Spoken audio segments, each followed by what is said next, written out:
Hey everybody and welcome to the Bandite stream of Let's Make an Animation Short. This is stream number 6 if I'm not mistaken. We are Monday, August 26th, 1 o'clock PM, my time that is. How is everybody doing? I will be doing this voice from now on, because I think I'm a funny man. So, last time we took off, sorry. So last time we kind of sculpted and we did some R&D on the tree. We kind of already did a little bit of look dev, so we should kind of come up with a proper look dev design. So develop the look, as the name suggests, of how everything is gonna look. And parallel to that, we should do rigging. Now, I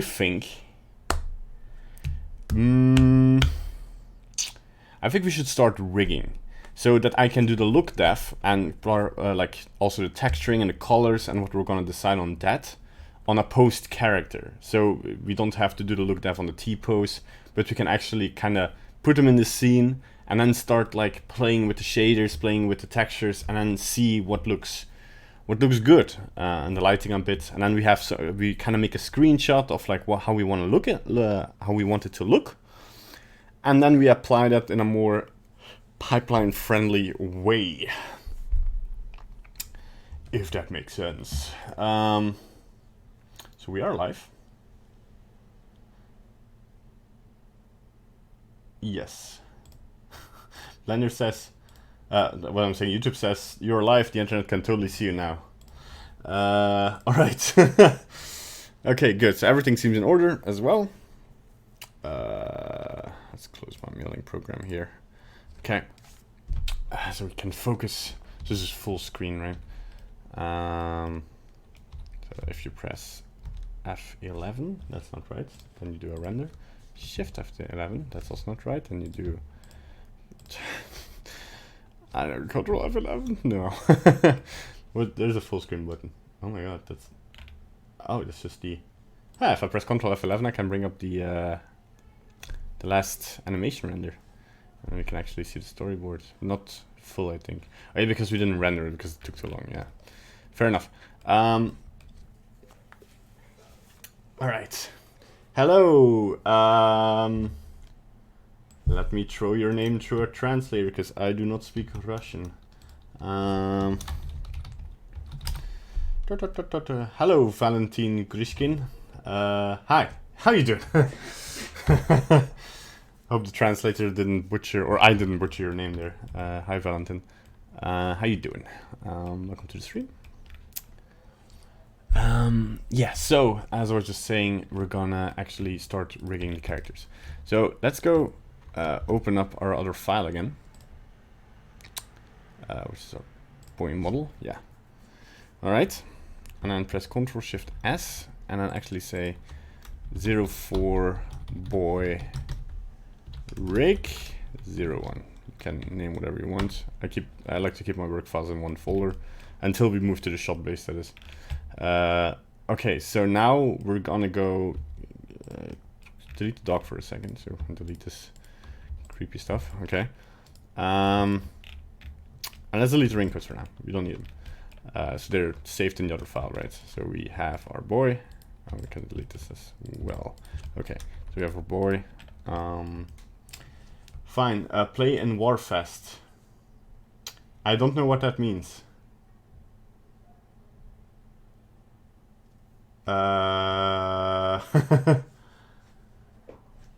Okay, sorry, yeah, I don't know what you mean by that. Anyway, so the first thing I want to do is actually remodel the eyes, because at this moment the eyes are just spheres. They're not like in the correct position as well. They just have this thing going on, right? But before we do that properly, we're gonna make a proper shape key for the eyes open. And we're gonna make it a key shape. I open dash L, so it's the left one. So the left from the character's point of view. And what we can do is mirror the shape key once that is done for the right one. So we're going to modeling. Oh yeah, and first, of course, we're gonna apply the mirror. What if I cannot be set on mesh with shape keys? Yeah, obviously that's why I'm doing it. So delete the shape keys again. Apply your mirror first. And also gonna delete the subdivider for a moment. So we're gonna go in here and call this I open dash L. Well, actually it's not the I that opens, right? Eyelid and upper eyelid. So eyelid upper dash L. There we go. So now I'm going to edit mode. And now, I never found a real consistent way of doing this. Now we open up the eyelid with as much influence as we can, where it makes kind of sense. I'm just gonna open it a little bit, right? And piece by piece, we slowly, I think that this is the way I get the best results in most cases. It's just piece by piece, little by little. Not try to open it in one yank and then just see that everything is still in its place, right? So this fold, or let's already see how that opens a little bit. Yeah, okay, so this fold goes inwards. Let's see how it makes sense. I can like pretend that the eyes open a little bit. Yeah, so I see here that this should also already open with it. And there we go. And actually these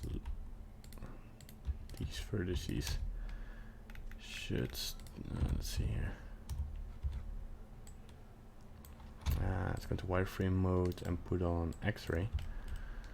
So you can see what happens to the, okay. I'm gonna put on some reference of characters with eyes open. Pixar character. If you steal from the best. Yeah, Pixar characters, once they have their eyes open, you don't really see anything, or a lot of things going with the eyelid. So we can use sculpt mode to actually smooth this out a bit. Go back into edit mode. And then we can actually increase our influence here. But you kind of want to have, oh, there things start going a little bit. Alright, so yeah, I forgot that my X mirror is on for some reason. So there's a way to actually reset this. So I'm going to select everything that's over here, and then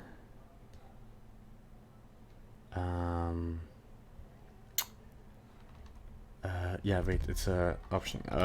Reset. No, shape.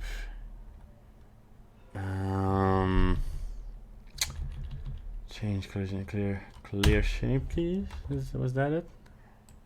No. So wait, I have to Google this for a second.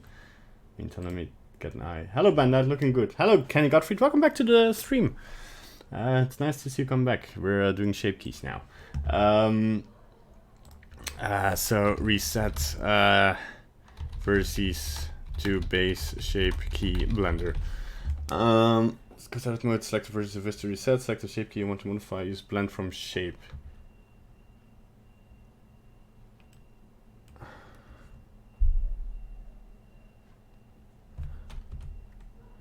Select the versus, select the shape key you want to modify, use blend from shape.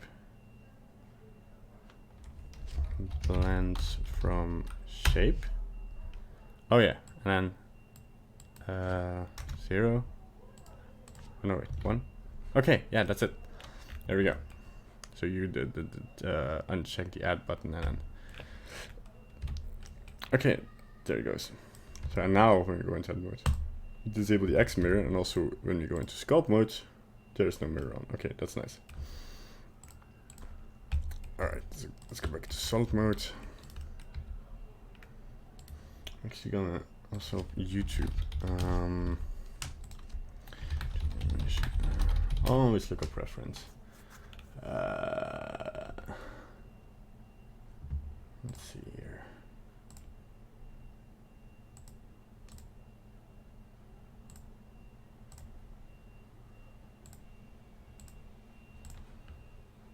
So yeah, it's definitely should be a little bit more up here.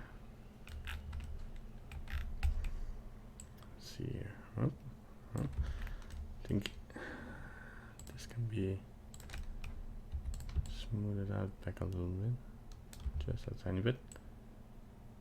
Okay, now I want to see that we still have this one as our. I'm gonna deselect these ones. Just push it a little bit forward because the eyelet has a little bit of thickness. Right, it goes like poof, poof. Okay, so I'm gonna try this together with the eyelid lower dash R L, and in that one we're gonna I'm gonna set on you can actually, yeah, okay, so now we can see the other shape key on if you press this little button, which says shape key edit mode. So it applies the shape keys in edit mode, so we can actually see how the eye looks when both are edited. I think I'm adjusting too much here, way too much. So I'm gonna select this eyelid. I'm just gonna lower it a little bit. Press, and then these three, or I think this one also.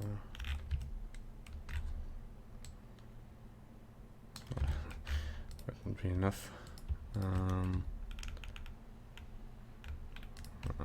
Adjusting it too much again. Let's go here. I see that this one is a bit out of shape.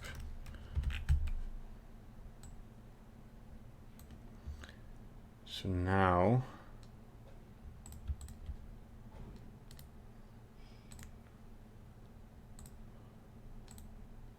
no, I'm not gonna add a driver to this one.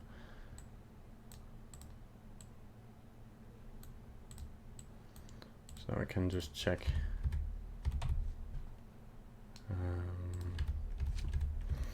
That looks correct. I think there's a little bit too much happening up here. So what I might just do is go into edit mode of our eyelid upper again. Put our gizmos back on, and actually do the same thing we did earlier. Blend from shape. Yeah, that we don't want to select these ones. Yeah, okay. Blends from shape, because that's actually the skull. We don't want that to be. Let's do the same with these ones. There we go. So now, if I put my gizmos off again, go to the second temporary key. I think we can smooth this. Wait, so yeah. Oh, what's happening? Object mode? Yeah, so I'll go into scope mode and actually smooth it out.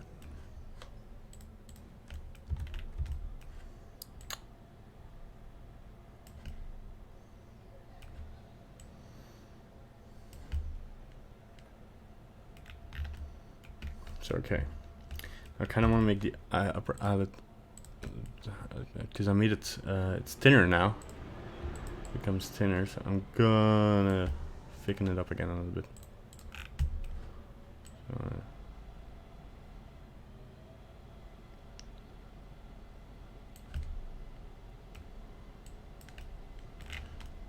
That looks kind of okay, I think. I think something weird with the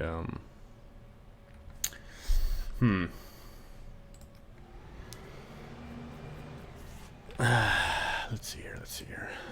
It's a bit. Oh yeah, I see what's going on. We kind of may want to force a little bit of.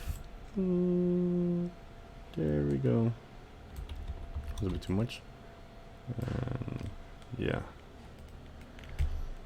I think might be happening a little bit. I think we might move our eye a little bit. It should be more like this. I think like if I put Yeah. It's gonna work a little bit better, I think. Let's see here.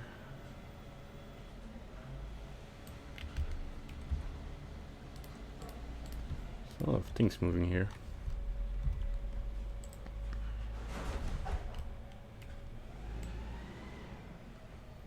Yeah, so that seems correct.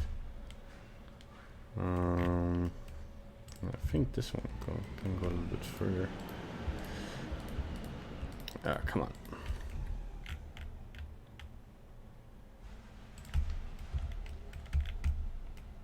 Yeah, that starts to look good.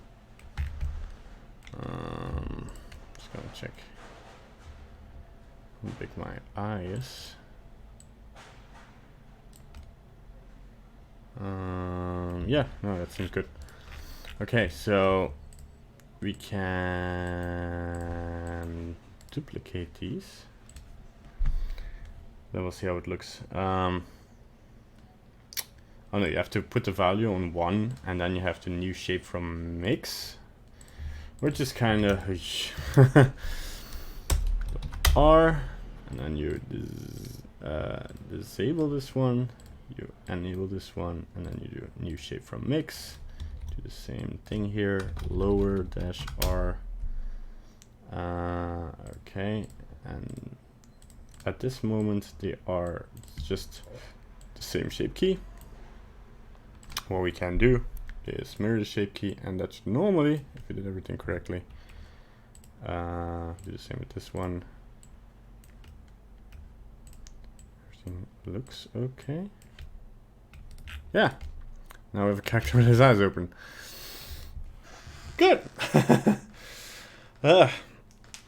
We might tweak that a little bit after we have his eyes. So let's go into that actually. We're gonna make some basic eyes to find like the pupil size and such, so we have a little bit better of an idea. So the cursor to select the sphere we made in the blockout stage. We're gonna create a UV sphere. 32 segments and 16 rings. Yeah, it's fine. So then we're gonna make this so it touches it like this, so it's the same size. And then delete this one. So we're gonna go rotate this by the x-axis 90 degrees. So this is on front. Now I actually see, let's see here, mirror. I'm gonna select the face. I can already have an idea how this looks, and it looks nice. And let's just okay, let's just press slash to go into the eyes, and then we're gonna do some stuff. So we're gonna duplicate it, and the first one we're gonna call eye outer, I guess. Another one we're gonna call eye inner. And if you go into wireframe mode up here and deselect the X-ray and pick the eye inner, you just want to scale it down by the tiniest fraction, like this. Okay. I'm gonna go into side view, or yeah, let's see. First, we want to check how big we want the actually the inner and outer. The outer ring of the eye go. Me talky, great. Go to shade smooth, go into shading, and we're gonna really quick add something. Namely, I'm just gonna add a texture, a gradient texture. Put it on generated. That's nice. Put it in the base color.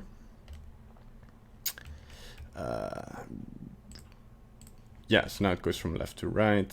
We kind of want to rotate this. I don't know by heart which rotation it is, but it's the I one. Yeah, so I 90 degrees. And then we pick a converter, a color ramp. We put this to constant. And then we just move this ever so slightly until we get an idea. We can kind of swap these colors so it looks more like an eye. Make this white. Make this one black, and kind of look if it looks okay. But now we can even adjust the shape key if we want. If we're not totally happy with it, but I think we can cheat it away a bit by putting the max range to 2 and actually putting this on 1.2 as the maximum, and do the same one with the right one.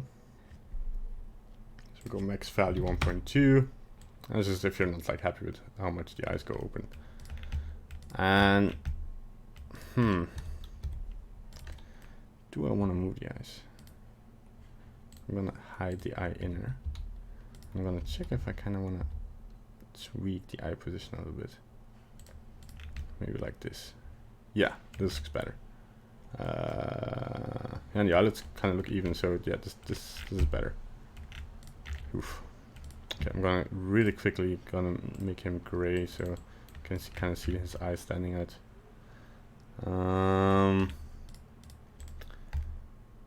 Yeah, and I think that looks good. I don't have any problems with this. So yeah, but let's play with it. So I put my gizmos off. I'm gonna press shift so we, oh, that doesn't work. Oh yeah, but here it does. So we can go in like this and actually select how big we want our eyes to be. So if you press shift and drag on the position, it goes ever so slightly. And I think I kind of want it like this, yeah. So that the upper eyelid kind of intersects with it. And I think that's fine. Yeah, sure. Okay. So now that we know this, we put our eye inner back on. Go back to modeling up here. We select both A's and press. Wait, do I have both eyes now? No, I don't. Because you have to select them with the left click here in the outliner, and then it works. Of course, you didn't move the eye inner with it. So I'm just gonna delete it. Copy this one again. It's easier than to copy the position. Go into wireframe and then again scale it down a bit. And now actually we can, if we separate the eye inner, we should be able, if we go into textured, see, oh, that actually lines up pretty nicely. So I'm gonna press double G so we move alongside the thingies here, and I'm actually gonna line this up like this. My near clip is kind of close, so I'm gonna go to view clip start 0.01. Okay, and I'm getting a lot closer. Press Ctrl B to bevel, and I want to put in one bevel. Right. All right. I want to bevel this one as well, but just to distribute some faces, like that we have a nice curvature in there. I'm gonna select the inner one, put the fall off on, I think inverse square will actually, because like you would think you would need the normal sphere of influence, but because we need to move this back, so we're gonna, oh yeah, so if you press shift you can actually change this ever so slightly. So yeah, okay, so let's go over what we're doing here. So we want to kind of make this the other way. So we're gonna press, we're gonna select, oof, okay, one thing. We're gonna select the central vertex here, go to side view, put proportional editing on inverse square, and then press GY, and then if I pull this out, you can kind of see that here is the bevel that we made. So it goes up here and down here. Let me put on my screencast keys, by the way. You guys have to remind me to put my screencast. Nah, it's my fault. We kind of want to have this as the edge of our inner, of the whatever the thing is. I'm bad with names. So I want to have my circle of influence just about here, and I can hold shift and scroll to actually fine tune this, and then just move it like this. So I'm gonna check this again, and I think maybe we should use root. No. I'm just maybe I do want to use sphere. No, definitely not. So it is in just linear. Although no, that doesn't make sense. So yeah, it is inverse square. Yeah, I was right. So I kind of want to push this like, let's see, around the same distance. So that's about here. There we go. And then you have, awesome. So if you go out, of course you don't see this because our eye outer is still visible. We're just gonna put the eye outer for now on,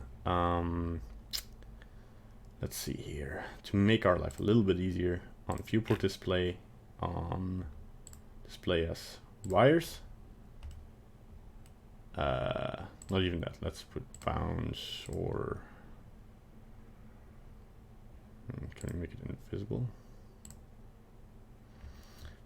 This is fine, I think.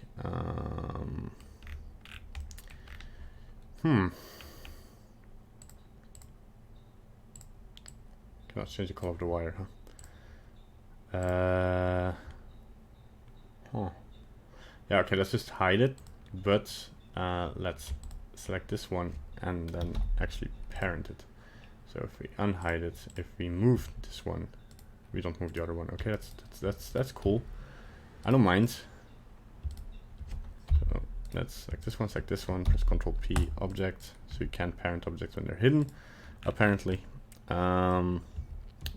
Shift H, no, Alt H, no, slash to bring everything back. There we go. And then we can, in our eye inner, deselect our eye outer. In our eye inner, we're gonna parent to the body, like this. There we go. And then we have, like in 3D, a good representation of what's happening here. One other thing I might want to do in the shape key, or maybe just in the basis. Let's see here. Oh yeah, because I didn't kind of want to. Yeah, I should have seen this coming. So if it's like this is our upper one, right? So yeah. So what we kind of want to do is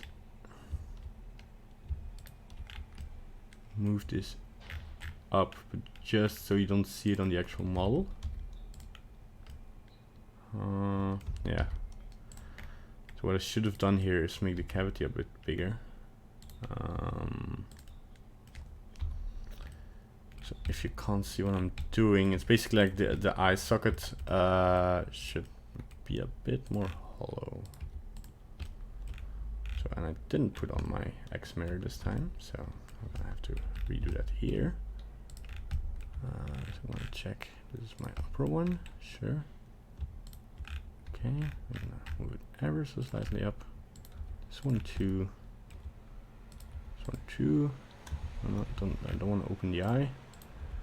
There we go. Whoops. Let's see here. This one. Okay. This will make sure that. Oof.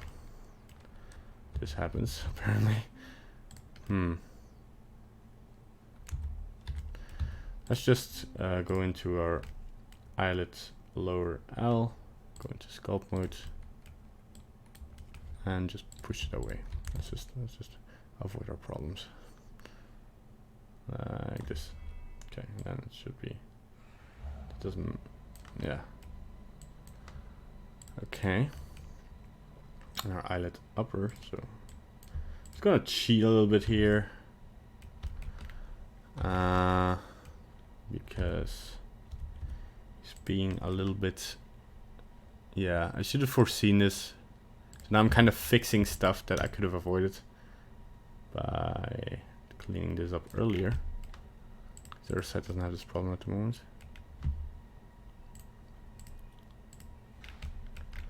So then eyelid upper R.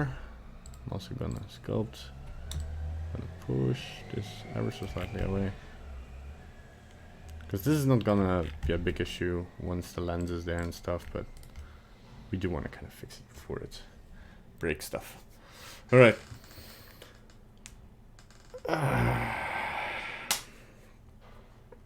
Okay. Yeah. Now, next step. So in our eye, we actually, now that we have this going on, we kind of also want to find the lens, but that's going to be a bit trickier. So I'm going to go back to shading.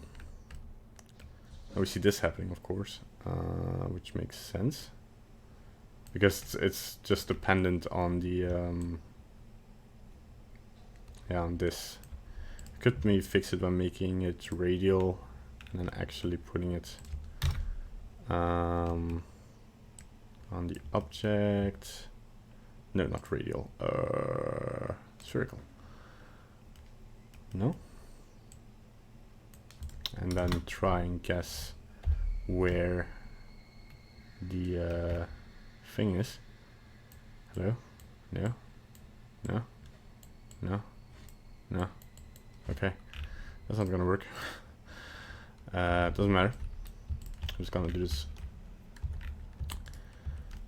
another way. Namely, put on gizmos on. Gonna go in here. Select these and actually give this another material for now. So I'm gonna do this temp eye white. So this is not a shading thing, but we're just gonna assign, make this darker. But let's make it brown for now. So you can just brown eyes. And we're going in here. Select new material and then just gonna go temp eye lens. I'm gonna call this temp eye iris. And make this black, assign it. And that looks good for now. Of course we want to change this in size, but we're gonna fix that animation once it's here. Press again GY, so we're gonna go into side view GY. And we're gonna do this.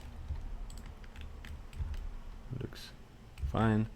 And I'm gonna bevel this one again, like this. Okay, that looks nice. Now if we go into, yeah. So if we unhide this now, this looks fine. Yeah. You kind of have an idea how the eyes look. And then what the idea will be is that the, where is it here? The eye outer, if we unhide it, we give it another material, like temp transparent.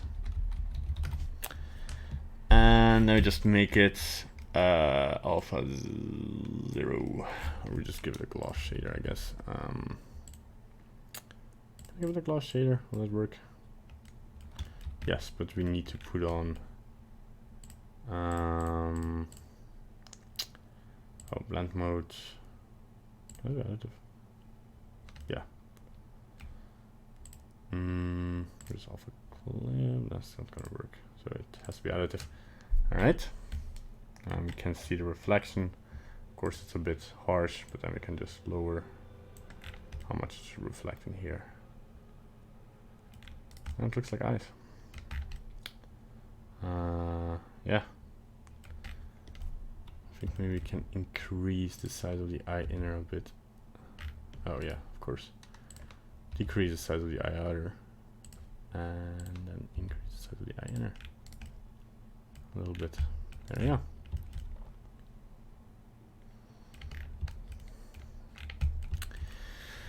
Nice. Okay, so we now have our shape keys for eyes. Now we can actually just start rigging the character. Alright, let's do this. So yeah, now our base model is done. Let's actually go in there and start rigging. So going to modeling, always save. Alright, so we have two ways of doing this. One is to have the meta rig, so the Rigify, or we define our own rig. The pros on a Rigify is that a lot of tools will be like given to us, like inverse kinematics and some tools. But to be honest, I don't like how the rig is set up, like in its control phase, like how it's controlled. And we could pick the auto rig and then basically adjust it to our needs, but it gets messy very quickly and we kind of want to set up our own rig, I guess. So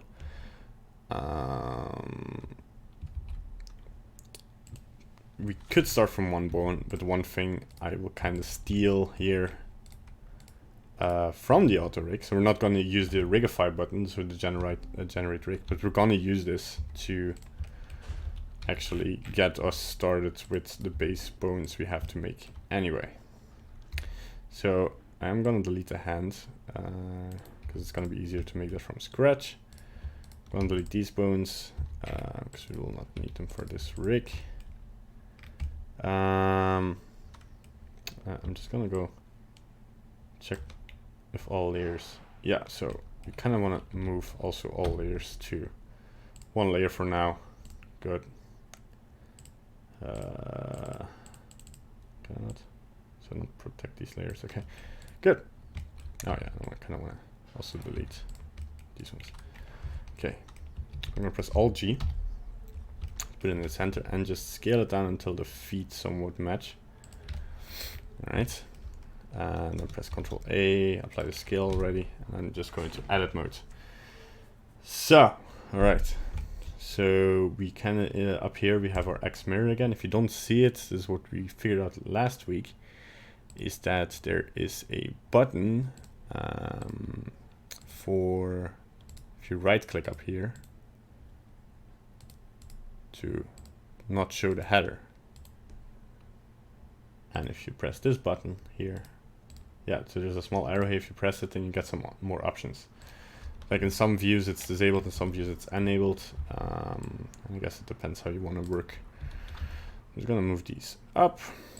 And once this X mirror is on, everything we do on the one side will also apply on the other side. So we're just gonna move this. Yeah, so we're just gonna move this here, and move this one here. And the shoulder kind of rotates. I'm kind of looking at my own shoulder, just like in the center of gravity here. Okay. So also gonna align this. You can actually check your own limbs and see where it rotates around, right? And for the elbow, it's kind of more in the back, and then the rest is just here. And like extruding one also kind of like yeah, okay, so we extrude one to the middle of the hand as well. Good. I just put some more in the middle. All right, then the shoulder kind of want to have maybe this will be better if we do this in solid and put the viewport display on in front. Yeah, this will be a little bit clearer, not as chaotic. And let's just move the shoulder a little bit more in front. So this will just move, and want this more in the back. So the way to think about it is this is your collarbone, right? So this is basically when you move your shoulder up, you're using your neck muscles to actually move the collarbones and actually move the joints of the shoulders with it. So I guess this kind of goes here, and it rotates around. You can actually feel it like pretty much in the center, and then this will actually move the shoulder up and down. Because there's two ways, like for cartoony characters, you can either just move the shoulder bone or rotate this one to actually offset everything correctly. But yeah. but it's sometimes a little bit messy to counter animate this. Like if you shrug your shoulders, this goes up, but if this comes along with it, you have to counter animate it down, which is kind of, yeah, I mean, it's kind of weird, but I guess it depends on what kind of animation you're doing. So let's just tribute our, here we have our head bone, I think. Let's go to names. Spinal 4. Oh yes, that's our neck. And let's place another one for the head, like this. Alright, that looks good. And then distribute our spine bones across the center of gravity of our body.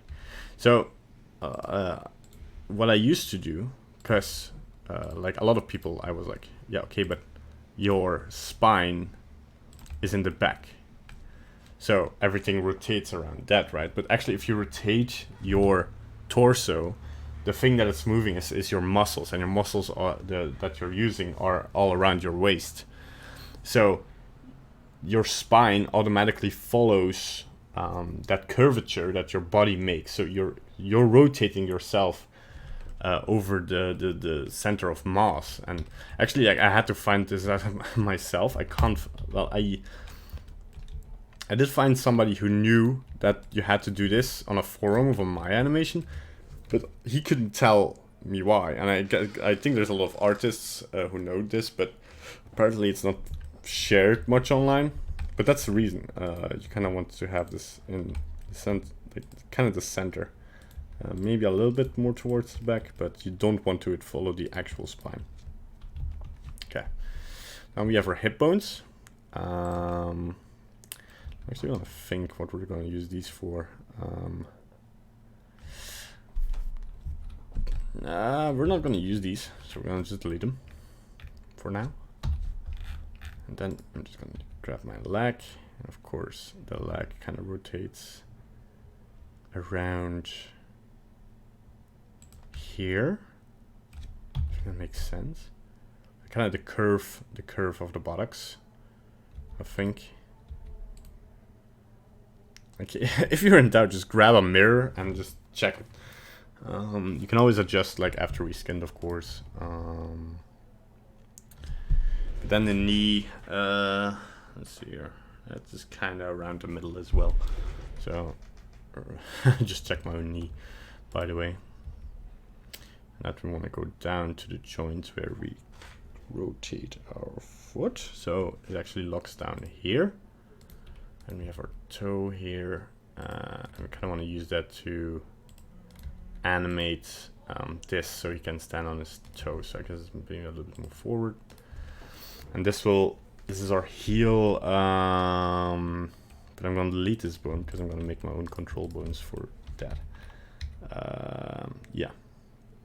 So I kind of want to do this and rotate it a little bit. Like this. I want the orientation of the bones to be correctly as well. I'm going to put it a little bit outwards, so that looks correct. A little bit of tweaking. I'm also going to go in here and check the roll. Or I can just Control T. No. F3 roll. Shift and recalculate the roll. Huh. How do I? Let's say for a second. Alt R? No. Oh, but I can do this. Okay. Kind of want them following the knee. Because we want to limit this bone to actually only be rotating here. And then we already want it lined up with the rotation of the knee. So that looks good. So yeah, the roll is important for if you're rotating. The rest looks good actually.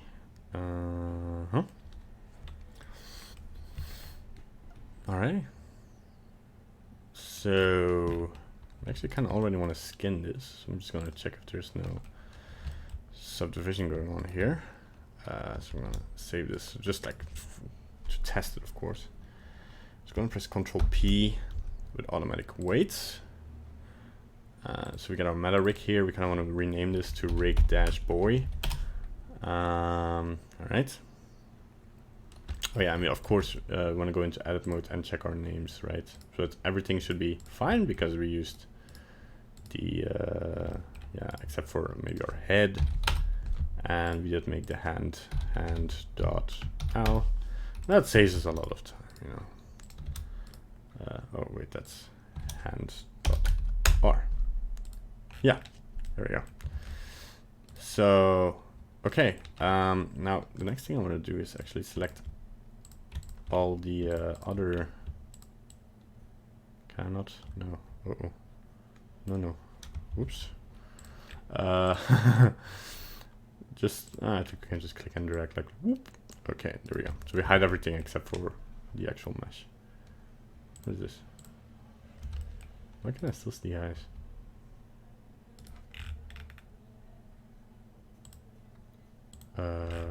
Oh, because he doesn't hide the objects within the hidden object. That is fine, weird, but fine. Kinda wanna, yeah, so now we wanna start testing our rig. Yeah, so the first things we want to do is actually, we now mated the deform bones, and these are only the bones that gonna define physical deform with their transform properties, right? If that makes sense. So I see that the head is kind of flunky, but I guess I shouldn't.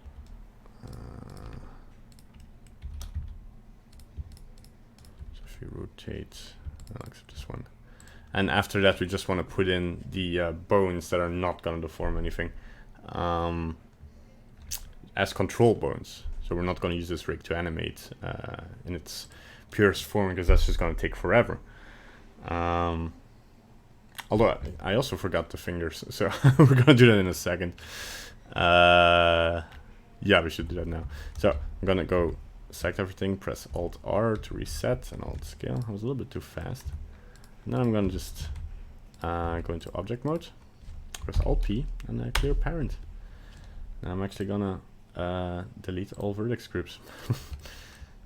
And I hope I didn't delete anything I needed, but yeah, we're just going to clean slate this if you delete any bone, just so we're sure. Yeah, so the fingers are a whole nother mess. So we want to duplicate this bone. And we kind of want to parent this one to the hand bone. Not connected, but Control P and keep offset. So this one is like, I don't believe, yeah, like your hand, I can't do that. So I don't understand why people put it in, but you kind of want your hand to open and close. But my hand doesn't do that. But I think it's like the reason a lot of people put it in is just to emphasize a little bit hand opening and hand closing and have a little bit control over that. So you can like rotate it up and down, I guess. Yeah. So kind of want to put like I want to name this first like pink-l.001. So wait, I name it like this, it's gonna automatically rename these ones. So I'm just gonna go to every bevel we here and here that we defined to rotate the fingers. So and then I'm just gonna go into the back view, and I'm only gonna use the Z transform to bring this into the center autogravity and trust that this will be now in the middle. Yeah. All right, so I do the same thing. Duplicate this one, put it up to the knuckle here, and go to like ring-l.001. I'm gonna extrude this to E, bring it to the top. Like the last bone, it doesn't really matter how far it goes as long as it's in the correct direction. Like you could put it here or here, but it doesn't really matter because the bone it just rotates around this point, right? So I guess for the envelope it kind of makes sense, but there's no other bone that envelopes the top of the finger. But yeah. So again, I want to go. I kind of want to hide these ones for a second.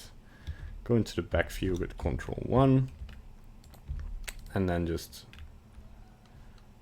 maybe put off the, nah, this is gonna be too messy. So I'm just gonna eyeball it a bit here and only use the Z transform because I already aligned it with the X and Y and the top view, and go like this. Yeah, good, looks good. So the rotation is correct. Yeah. So we want to do this again. So again, from the center of the hand, we want to kind of pointing it to this joint. Let's see here. We're going to call this middle dash L dot 001. Gonna hide these ones for a second. Gonna extrude. Always hide like the clutter if it's like in the way a bit. It's always gonna help keep you focused on what you're doing, keeping it clean. There we go. Press Ctrl-1, or no, it's just eyeballed again. Like this. Yeah, it looks about correct. See this, and of course bring it here. Okay. Now for the last main finger, it's gonna be like this. All right. Gonna bring this up to the knuckle. I'm gonna hide these ones. Extrude. Oops, no, first I want to name this to what's it called, index, yeah, index dash L dot 001. I want to extrude, and extrude. All right, and same thing again. Now I can actually use the front view. Oops. Because the reason I say limits to the Z-axis is because here I would be inclined to, oh wait, but the middle is kind of here, but it's not because of like how the fingers crossed. Just have to align it with the middle a little bit, and I trust that in the top view I made the right decision. Which if you rotate around it now, I did. So yeah, you might want to do. Kind of may have forgotten. If you now press Alt H and select the knuckles. Just gonna check if they're somewhat on the right. Yeah, they're okay. Let's keep them flat. Okay, and the last one. Just gonna go like this, make it smaller, and yeah, this kind of rotates around here. So kind of the thumb goes. If it rotates, it can go against the hand, like you would flatten your hand. Or it can spread out to here. Of course, the thumb has then around here this first. Yeah, we kind of want to. Go into my base shape key here, and I hope this doesn't mess up my shape keys that I have. But I kind of forgot to. Maybe add, I'm just gonna add 2 because I think there's enough vertices here to deform it. Just gonna press my X mirror on, press on solid. I'm just gonna add another loop cut to, yeah, control it a little bit better. And relax it a few times. Check if this is still correct here. Yeah, that looks good. And maybe I want to add one more loop cut here, so it deforms a bit better. Okay, good. Yes. So now that I did do this. Oops, no, what am I doing? Back to top view. Back to wireframe view. And move this here. And move this here. All right. I'm just gonna move this down. This kind of fits here, and this one as well. So it's kind of in the center of gravity of that part of the finger. I kind of want to align this a little bit better though. Okay, so now if I press Alt H, I did not copy this to the other side for some reason. Huh. But that's not bad. I don't know why he did that. Oh, because duplicate doesn't work on... Okay, so that makes sense. Although it should. It totally should work. But I guess that's maybe something to do with how the data works. So I'm gonna only select the hand bones. And it's pretty easy. You press armature and you press symmetrize. And then it's gonna auto-name, even if I use the dash dot... the dash and then the point, it's gonna recognize it as... I mean, my naming is not super... amazing. I suggest you do a better job. But yeah. All right. So now we do the same thing again. We go into wow, sometimes I just forget what the buttons are, so I'm just gonna press the solid view. Press the mesh first, then our active object, the rig, and automatic weights. There we go. And now if we go into pose mode, we can check how the first pass, the automatic pass, what that rig is. So a couple of other things I kind of want to do here is put this on. There's this whole rule as to where you put XYZ, which one you put first. You put the one first that you need, that is independent from the other ones. And now we can kind of limit this so it doesn't rotate any other way. Because your arm doesn't rotate down. Because a lot of animators then try to rotate this down if you're like hanging your arm, but actually what you're doing is you're rotating your shoulder. And if you limit yourself like this, then you're actually gonna get better results. Yeah. Of course, your t-shirt, if you would wear one, wouldn't go with it, and that's something we'll have to check if we need this animation. That's why it's handy to actually have this clothes and arms separate, I guess. But yeah, we'll fix it when we're there. Yeah. So your skin actually also doesn't move with that bone. So you can actually, like, a first skinning thing we would do here is actually if you select this bone, which you still can't do, which I'm kind of weirded out by. Like in Blender 2.79, before 2.80, you could let's go to object mode, select the bone, and then go into the boys.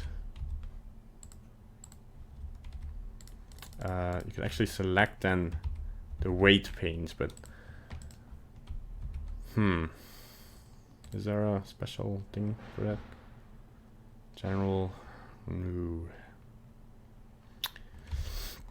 Because now, and this is kind of iffy, you can select a vertex and then see which vertex weights are assigned to it. This one's the shoulder and the upper arm, like distributed like this. But yeah, if you want to actually paint it, you have to go to vertex paint and then physically select. Oh yeah, the reason why I already parented now and then add my control bones is so I think if you uncheck the form of the other created bones, it doesn't make vertex groups. But I kind of also want to keep this. So shoulder L. Oh, I'm pressing vertex paint. I want to weight paint, yeah. So I think you should kind of like this is correct. An upper arm L. I kind of want to. Oops. Go to our strength weight, go to 0, and actually disable this here.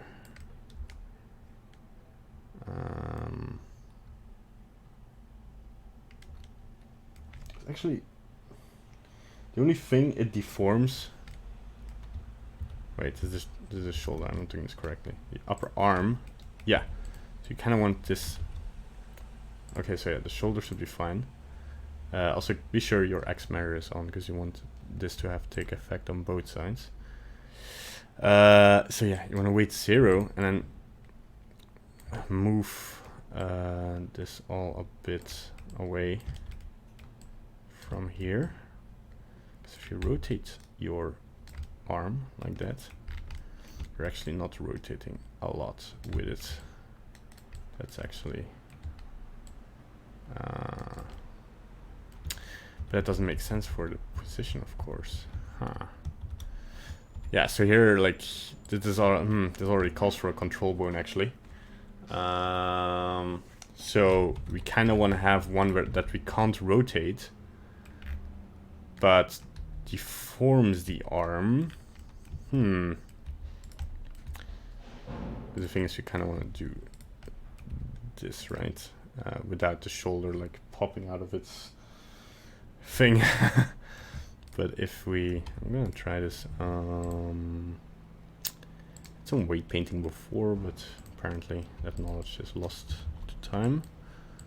If you go like this, yeah, you're actually not moving the arm anymore, so that is a problem. I'm just gonna check if this makes sense, and then if you move the shoulder.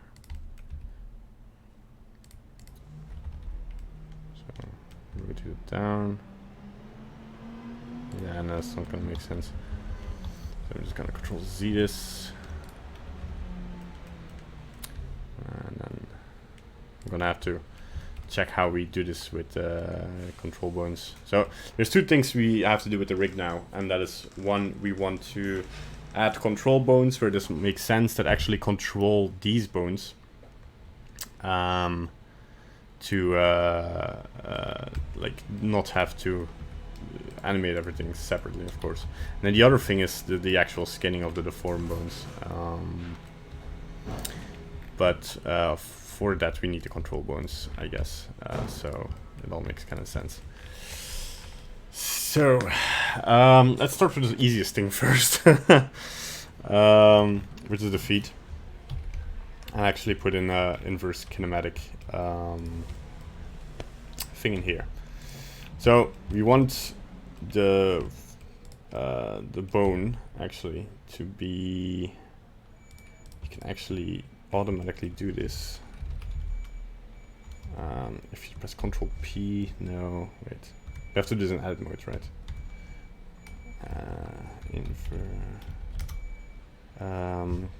What is the object constraint?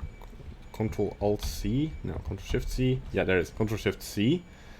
And then you say inverse kinematic. And then you break your entire thing because it's the other way around. Control Shift C, inverse kinematics. Good. And then chain length should be 1, 2. And then normally, no? Didn't work? It didn't work. So our target, bone, foot, yeah. Oh yeah, of course. You go into edit mode, press clear. Yeah, okay, no. Yeah, sure. Okay, so you can target it to the foot, but we actually want to target an extra bone. So we're just gonna go extrude a bone here during the y-axis. Press clear parent, and just call this. Go into the bone, deselect deform, and just click this foot in IKEY dash L. Maybe IKEY dash target dash L. Okay, and then this one should be not automatically renamed. That's lovely. There's a button to automatically rename all the bones. But hello, truck. How you doing? And then if you go back and then move this one to the foot IKEY target L. Yeah, now it works. So now we have an inverse kinematic control for a foot, which will be simple enough to actually animate. Yeah, so we're going. Yeah, we're not going to use forward kinematics for the legs because I suggest you do this for characters if you have animations where the feet are in the air, or you have to animate some kind of yeah, I mean, we can always in the animation disable it, like in the file for the animation disable it and animate it in hand. But for most running animation and walking animation, we kind of want this to be there. So yeah, so this kind of looks good. So it doesn't stretch to it. That's also nice. So the second thing, because otherwise we'll have this rotating anyway Blender wants, we kind of want to add a target for the knee. So we're going to edit mode, we're going to select this one, and I'll just press EZ, because it's very easy. Haha, get it? Hey Kenny, are you going to use weight paint to restrict motion in certain areas? Not sure if I'm following. I am gonna restrict the motion with the bones, so I'm gonna restrict the rotation for a lot of the bones. And I'm gonna use weight paints to define which deform bone actually changes what, because now it's automatic, but it's not probably gonna be the best option. I'm gonna just Alt P, by the way. Clear parent, sure. And I'm gonna put this, like the thing that matters about the bone is this part, because it's actually the position of the bone, the head, so as one would say. And then I'm gonna check that it's actually, because I put my knees a little bit outwards, that it actually points, that this points kind of like to the bone. And I'm gonna go into pose mode again and press pull target. So yeah, it's the rig boy, and then we have, whoops, I'm gonna rename this boy. That's foot I key pull. Am I naming this correctly? Yes. Yes. I am. I can pull L and we can delete the serial one. Nope. There we go. And then here we can say pull L. This is already gonna do something funny. Oh yeah, because it actually puts a pull angle of 90 degrees. I don't know why. And you have to actually put some minus 90 for some reason. And then actually now, if we move this up, it will move in the target of the bone with a little bit offset. So I guess we can kind of like readjust this a little bit. Yeah. And then now this moves towards the bone. Yeah. So we can say like if the foot is rotated like this, we can also rotate the knee like this. And the foot doesn't have to rotate. And then we can rotate the foot the way you want it. Like this. Alright. Alright. I think the easiest way now to get this on the other side is to, whoops, put out the X mirror, delete these bones, get these bones, and for armature symmetrize, because I think it also grabs the, no, it deletes the constraints. What is going on?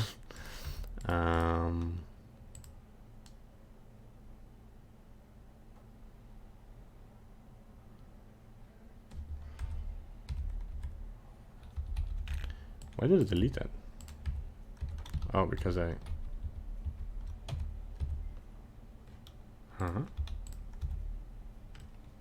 still works. And then just symmetrize. Yeah, now it works. Huh, that's weird. So now we have the same thing here, but again we have to adjust our pull angle a little bit more towards here. Beats me how this is defined, and then we can of course select our foot here. We also make like more better. This is more about let's see here, yeah. All right, so now we have our boy jumping up. Good. This already looks kind of good. So like dong, dong, dong, dong, dong, dong, dong, dong, dong. I love inverse kinematics. We do kind of want to have these ones parented to this one, and we kind of also want to define a base bone. So if you press Shift S and cursor to world origin, and then press Shift A, and then bring this one down, we're gonna call this base. No, that's our rig. Is that our rig? What's happening? Rig boy. So we have a rig boy instead of a rig boy. Okay. And we're just gonna call this root. Yeah, I like to call it root, and then just parent this with an offset, and then we have like something. And we also want to, select the unconnected bones, the control bones, so that we just move our entire character like this, right? But then we can move our back without moving our feet. So yeah, but they do move. Because I kind of want to keep the pole the knee poles where the back rotates. So this is fine. So we have the knee targets, connected to this. So another thing we could do, if we select everything, press Alt R G, is select these bones and actually limit the Z position. That way, if you move them, you just move them around like they should. I think.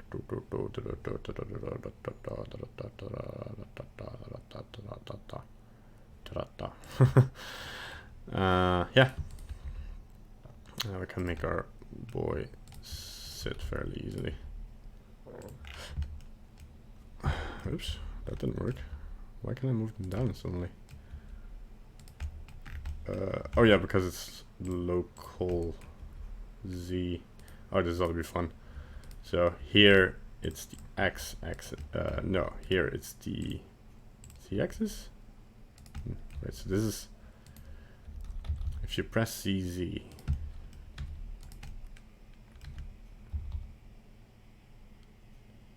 Huh. Y? That's the Y. This is also the Y, right? So you want to limit the Y. Okay. But why, do you ask? Just kidding. It's just so that we can not move these up. And this will always be go to the median point. You can just use the scaling one to actually move these together. And then have our boy sit. And I like to have the foot controls separately. So it actually kind of makes sense. If you say like, because the foot, like I see a lot of rigs where, and it's not wrong, but I see a lot of rigs where the foot itself is connected to the rotation of the inverse kinematic control. But yeah, I like to think of the foot actually being connected. Like you do move it in this way, like your body also kind of inverse kinematics, of course, if you move your foot up, but your foot doesn't necessarily follow that rotation, so it's more naturally for me to animate this way. If you like it another way, then I mean, be my guest. There's a lot of ways to do this, basically. Yeah, but for now, how I want to do the feet. A thing we can do with this, actually see that it already kind of moves because I want this to be somewhere where the feet doesn't move. Okay, and then see if it still makes sense. Yeah, it still makes sense. Okay, there we go. From the top view, it should be about the same angle. So, yeah, we can work with this. Okay. Let's see here. So now that we have our feet, and we can actually make them crouch down or something. So here it maybe makes sense to lock the feet down. Okay, I can see why people do this now.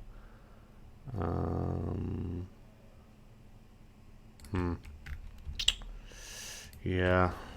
Huh. How do you keep your feet locked to the legs, actually? You can...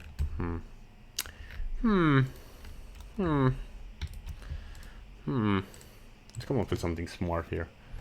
So let's say it copies the rotation of Rick Boy. No? Wait, what? Oh, I'm doing object constraints. I'm not doing bone constraints. Whoops. La la la. And copy the rotation of our Rick Boy. And then of our foot IK target L. But go from local space to local space. And then if you rotate this, it goes inverse. Invert. No, that wasn't it. And yeah. No, you gotta invert this one too. No, that wasn't that one. Just invert all of them. Like this. And yeah. Oh no, don't invert the Y. Right, okay. Okay, and now we can use, of course, maybe want the world space position copied to the local space, and then have it. This was a bad idea. So let's go in here, press Alt G.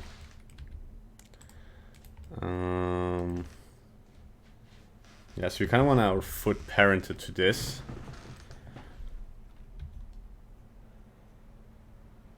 But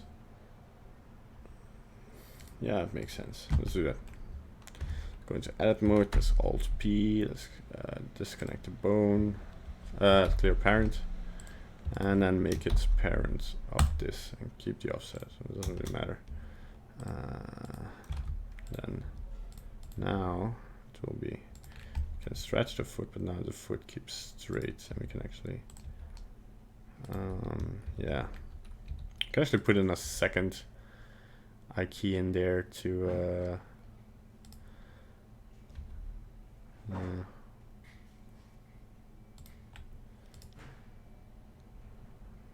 and I think maybe now we can put in a constraint to actually lock it to the leg. So we want to limit its location.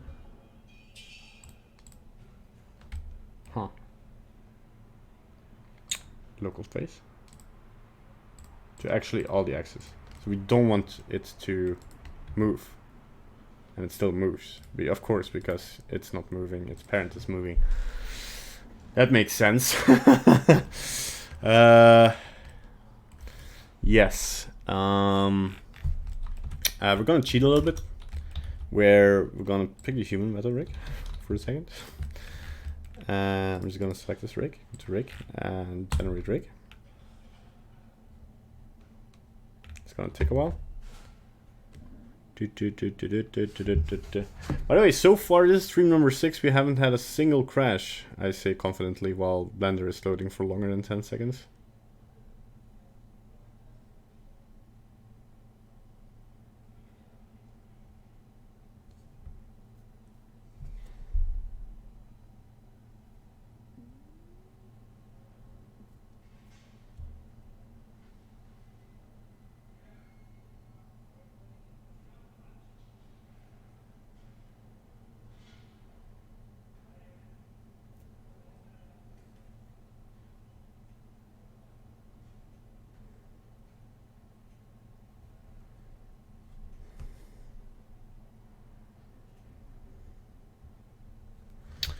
Okay, so it's loaded. Sorry for that quiet intermission there. And we're just gonna check, because this has an IK control in it. If we disable the leg forwards and the leg tweak bones, and we enable the actual deform bones. There we go. And we move this. What does this have? Has this copy transform from the target and then copy the transform with a driver? Oh yeah, but that's just, that is driven by where's, oh wow, they split that up. That's not fun. So where's my IK FK selector? Oh yeah, that's in here, right? Tool. Uh-oh. Anyway. This one does things nicely, right? So it's basically doing what we want. So we have here a forward. No, we don't.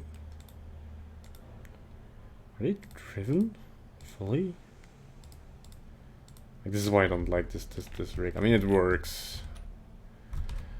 But hey, can't delete the meta rig as well. Okay, let's figure this out.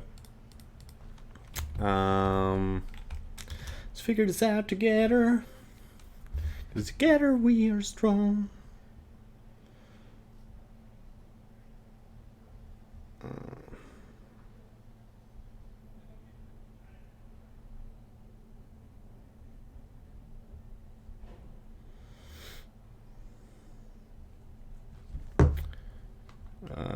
Let's go to voice mode.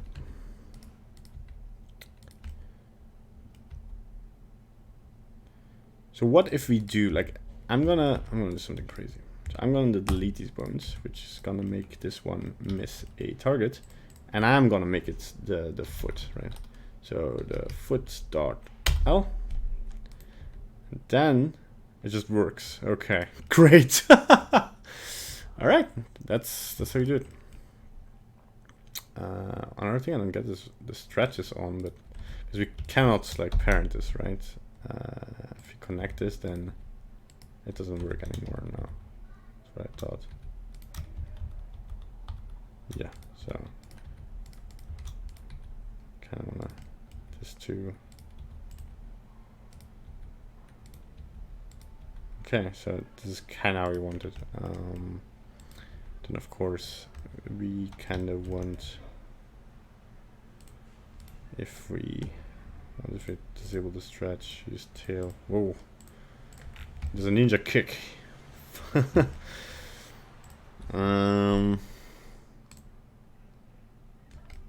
No, we don't want to inverse kinematic the rotation. I should check into that because that does have some interesting features.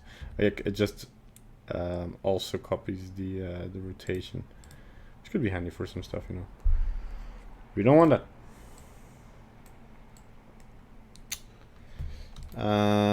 But yeah, this is good. We can use this, and also do the same here, like foot dot bar. Okay, now we have like the IK setup. Oh, okay.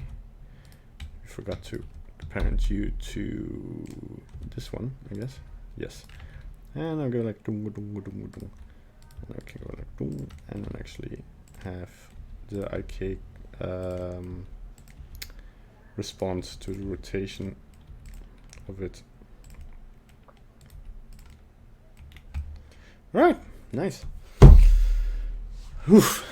So we'll keep the legs for like this for now. We'll see if we're gonna add more features. One thing we can do though, to make our controls a little bit easier, is this famous trick. Well, it's not a trick. I mean, everybody does it, but if we add a circle and then select these ones and put on like this, with still with the inverse square on. If you then collapse it like this, we actually get this kind of shape. And then we can go into the bone here and say viewport display, custom object, and we call it, put this,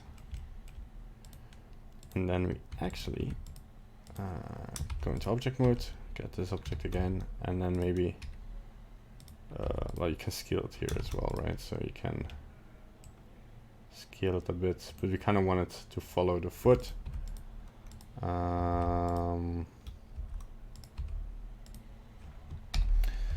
Shouldn't have given any heels. That makes things a little bit complicated. We kind of want to have this. Why is it not aligned? Oh, because it's slightly rotated, I guess, yeah. Like this, and then just go like this. Just align it with the foot. That is fine. Alright, and then we now have something where we can select the foot, and that kind of makes sense. And we kind of want to do the same for the toe. So we're gonna go, whoops, go into object, no. Go into object mode. I'm afraid to use shortcuts now. Object mode. Make a circle again. And then just delete these vertices and connect these ones. Alright. Select, and then we kind of have this. Oh, I wanted to connect these. They are connected. Okay. It's just because it's aligned with the. Okay. So, and then just want to select this one. Viewport display. Select this circle. We go into object modes, edit modes. I want to rotate this 180 degrees. Move it like this.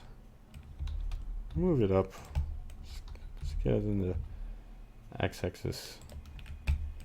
I'm gonna make it about the same shape. Doing this a bit. There we go. We're gonna move these in a collection. So we're gonna press M.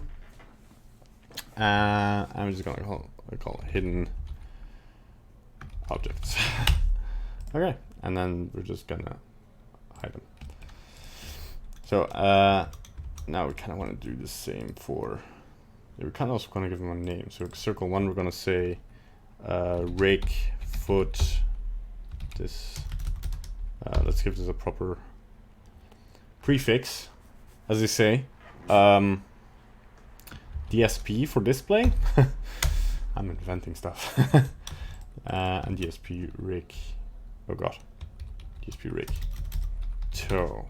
Okay, and now we can, if we go into this one, viewport, we can select DSP, and then we can just select the foot again, and DSP and toe. There we go. Then these bones, we actually want to move to another layer. So let's put this in the second group, and that will just be the hidden group. And maybe we can add another circle. Okay, select these bones over here. I make this custom object a circle. I'm gonna call this circle. Let's go over here to tool item. Okay, I have to get accustomed to the change of 2.8 a little bit. So normally the name you could change here, but now you have to physically go here and. Ugh. So DSP dash rake dash knee. And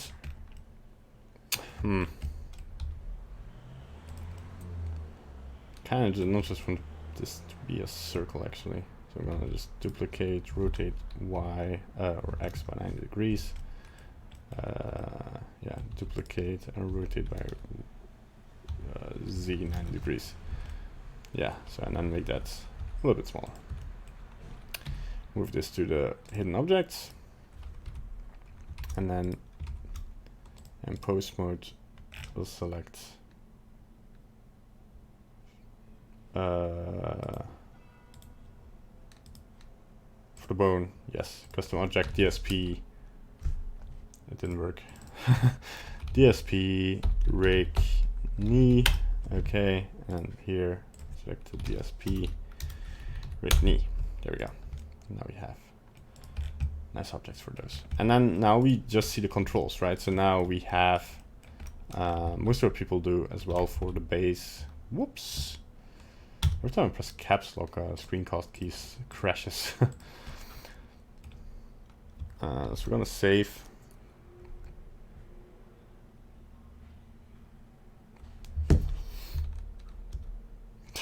It's so funny to just make Blender crash. Well, it doesn't crash, just the script crashes or just breaks. We're gonna re-enable these. All right, and then we can add another circle. And this one we'll just select the outer ones, and then we just make like arrows like these. It just makes it a little bit smaller. And then with the bone selected, custom object, the circle. And of course we have to align this like this, make it bigger, I guess. And move these to the hidden objects and call this DSP rig base. Oh, I have my caps lock on. Sorry. So DSP rig base. There we go. So now we actually have these that we can select that actually make our work a little bit easier. What's happening here? Oh, because I'm moving it. Yeah, okay. That actually makes sense. Okay.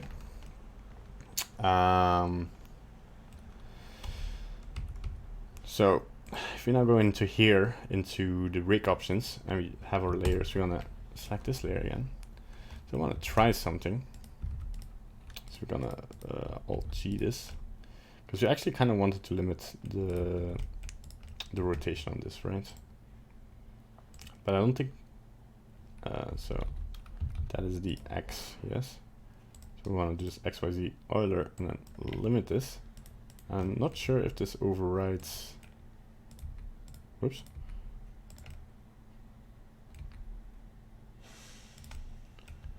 If this is possible. No, it still rotates along those axes, right? Or am I seeing this wrong? Oh, I'm doing funky stuff now. Wait, what did I do? I just wanna move this like this. Okay, there we go. What is happening?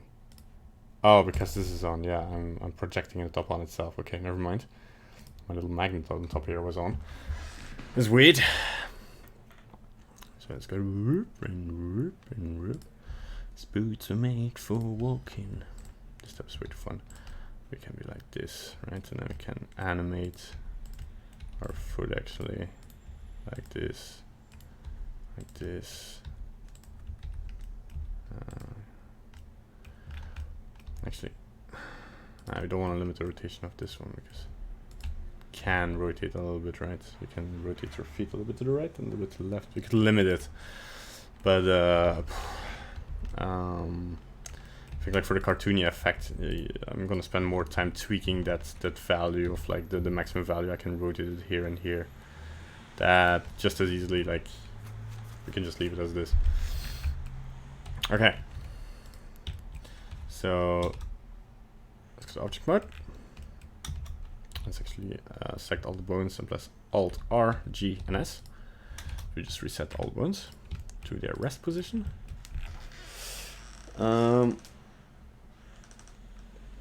Now we want to do something funky with the back. I kind of want to do something funky. I kind of want to have a control where we can kind of have bendy bones of the spine, have it rotate and bend in the way that we want, without having to animate all of these separately. So we just have two controls, one here and one up here, that we can control these. So I'm just going to use this as a base, so that's fine.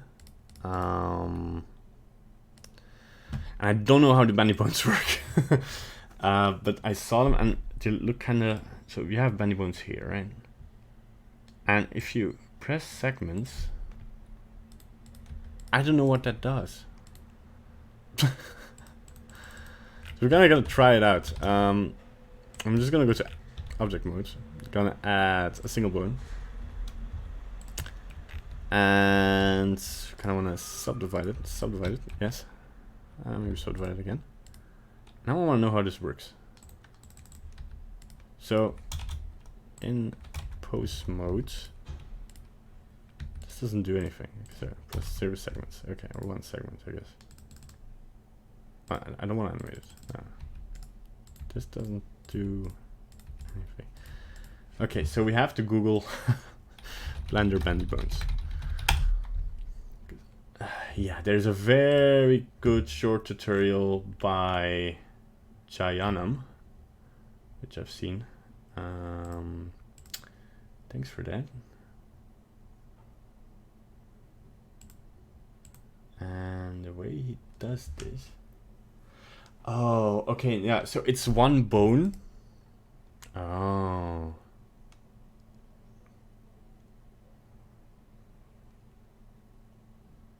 Huh.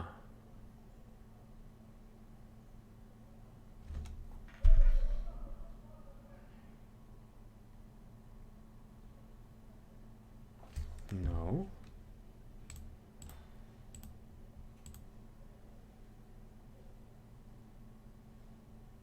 Yeah. It must be exciting looking at a stream with a guy like watching the other side of the stream. Yeah, so it's one bone, but it divides it. Yeah, so what you actually have to do is, thanks to Jayanam for that quick tutorial. I'm pressing Ctrl Z until we unsubdivide it. There we go. If we have a cube, that we're just gonna like this. Oh, what happened here? Huh, that's weird. So we're gonna add an armature single bone. We're gonna move it together with this here, and then just move this up into wireframe. Select the armature here, and actually just put on the viewport display as in front. I'm gonna give this a couple of loop cuts, and then I do want to kind of subdivide this. So we have a base bone here, and a top bone here. And then if we say bendy bones,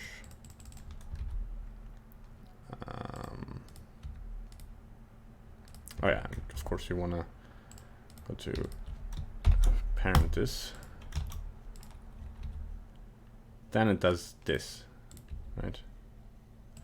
Then actually, like, what you do here is actually affecting the yeah. So, and segments is just how many segments it's, yeah, so it's just the quality. So the more, the smoother. So you can just put it on 16, I guess. Then you can curve in. So how much the curve should have? This basically a Bezier for bones. And we kind of want to use that to control the back. Huh, but is that the smartest idea?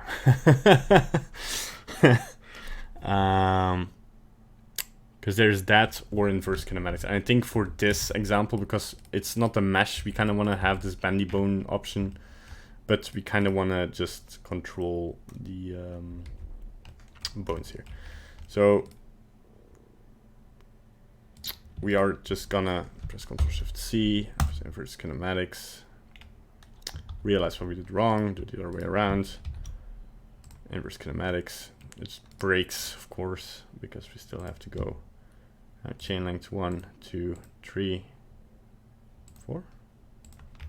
And we've broken this poor boy's back. What am I doing? No. We don't want it to. We want it to connect. Yeah. So, man, I'm being a dummy. So we kind of want to add another bone here, and we just call this the spine target. There we go. And then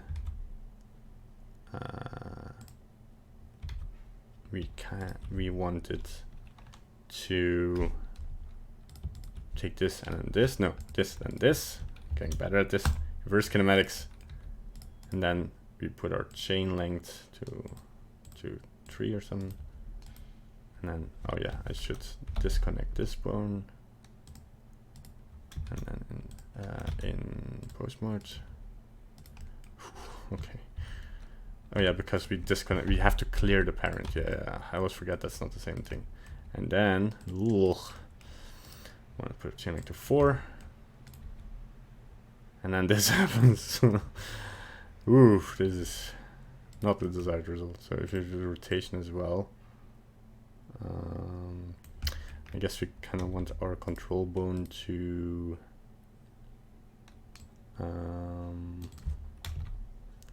wait, let's copy paste this and actually increase this to Z. Kind of want this just to go straight. I don't know if this is gonna work. Oh, but it kind of works actually. It's like ooh.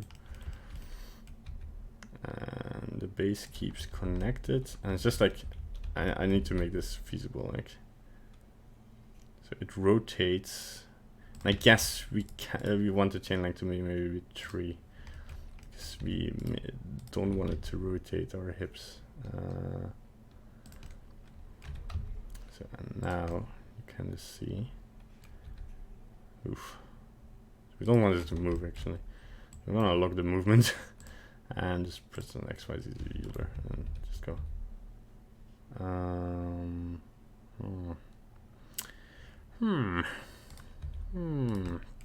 So it's kind of working for the Z rotation. So that's the local Y. Kind of does what I want.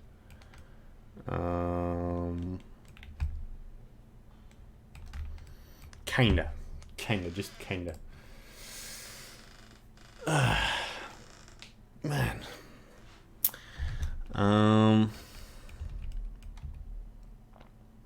Just like, if I kind of want him to look bend forward, it's like more like this, right? And it kind of works. Just have to.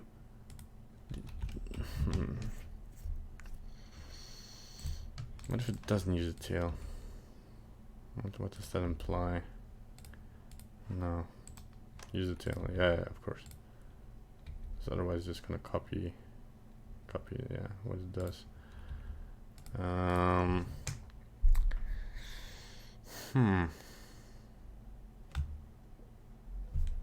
a pull target's not gonna do much because it's still gonna like bend backwards and stuff.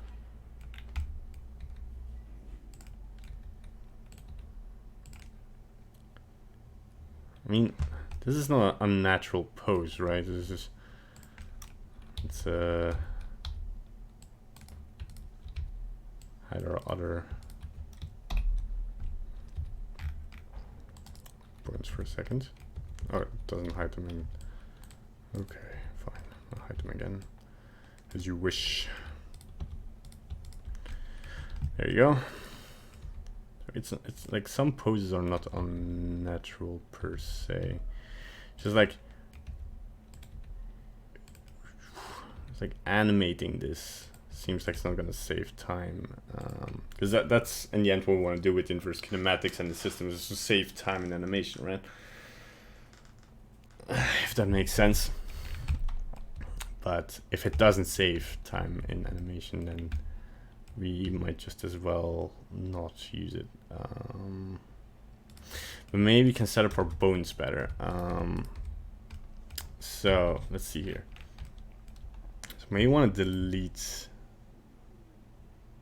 this bone, or you know, just move it to actually have it start here at the hips, and then the rib cage is more of a solid piece.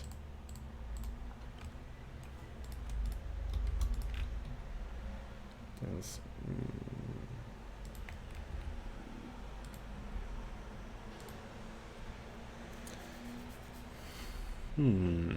I'm thinking, like, if I put this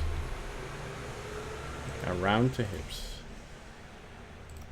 right, and then inverse kinematics, don't follow the position, but the rotation, then I actually kind of have what I want. Now, he's just moving. Oh my god, it's that easy. Okay. So it's basically like, I do have to kind of rotate this in the same rotation as this. So like this, like this. Let me put it up. I know it's kind of bending a little bit, but it's fine. Then we kind of want to select, it's like, it should straight bend, right? Because after a while this doesn't make sense anymore, because you can just, in a realistic sense, rotate this if you bend forward. But there is this inkling of having kind of a, maybe we removed from this and we actually kind of, oh, why is it moving slightly? Oh, that's weird. Why? Ah, because there was a, so that kind of makes sense from a cartoony point of view. And then maybe we kind of want to have it even lower, right? Well, it doesn't matter actually where I put it because it just copies the rotation, right? Okay, so that makes sense. So basically it copies the rotation, but wait, this doesn't make sense to me. Because it copies the rotation and not the position, but it rotates it around.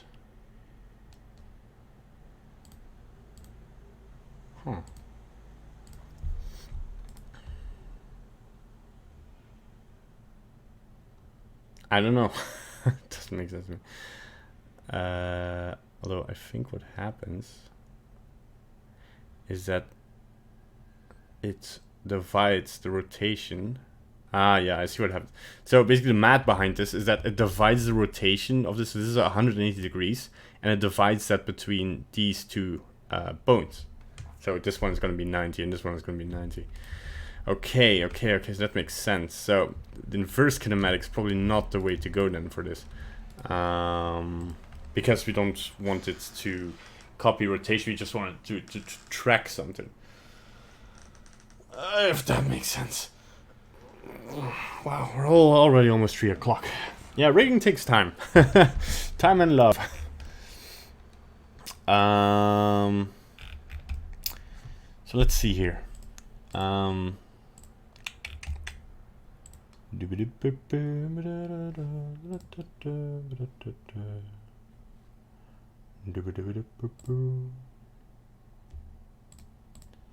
once you start shading and texturing, it's going to be a lot more interesting to watch, I guess. But I hope this is a little bit informative and you can learn with me. And the next time we make an animation short, this step's going to take a lot quicker. I think we have to put this up with constraints, right? So where we say that this one copies the rotation of the rig, and no, wait, what am I doing? I'm again not on the bone constraints. Okay, so copy rotation of the rig. Boy.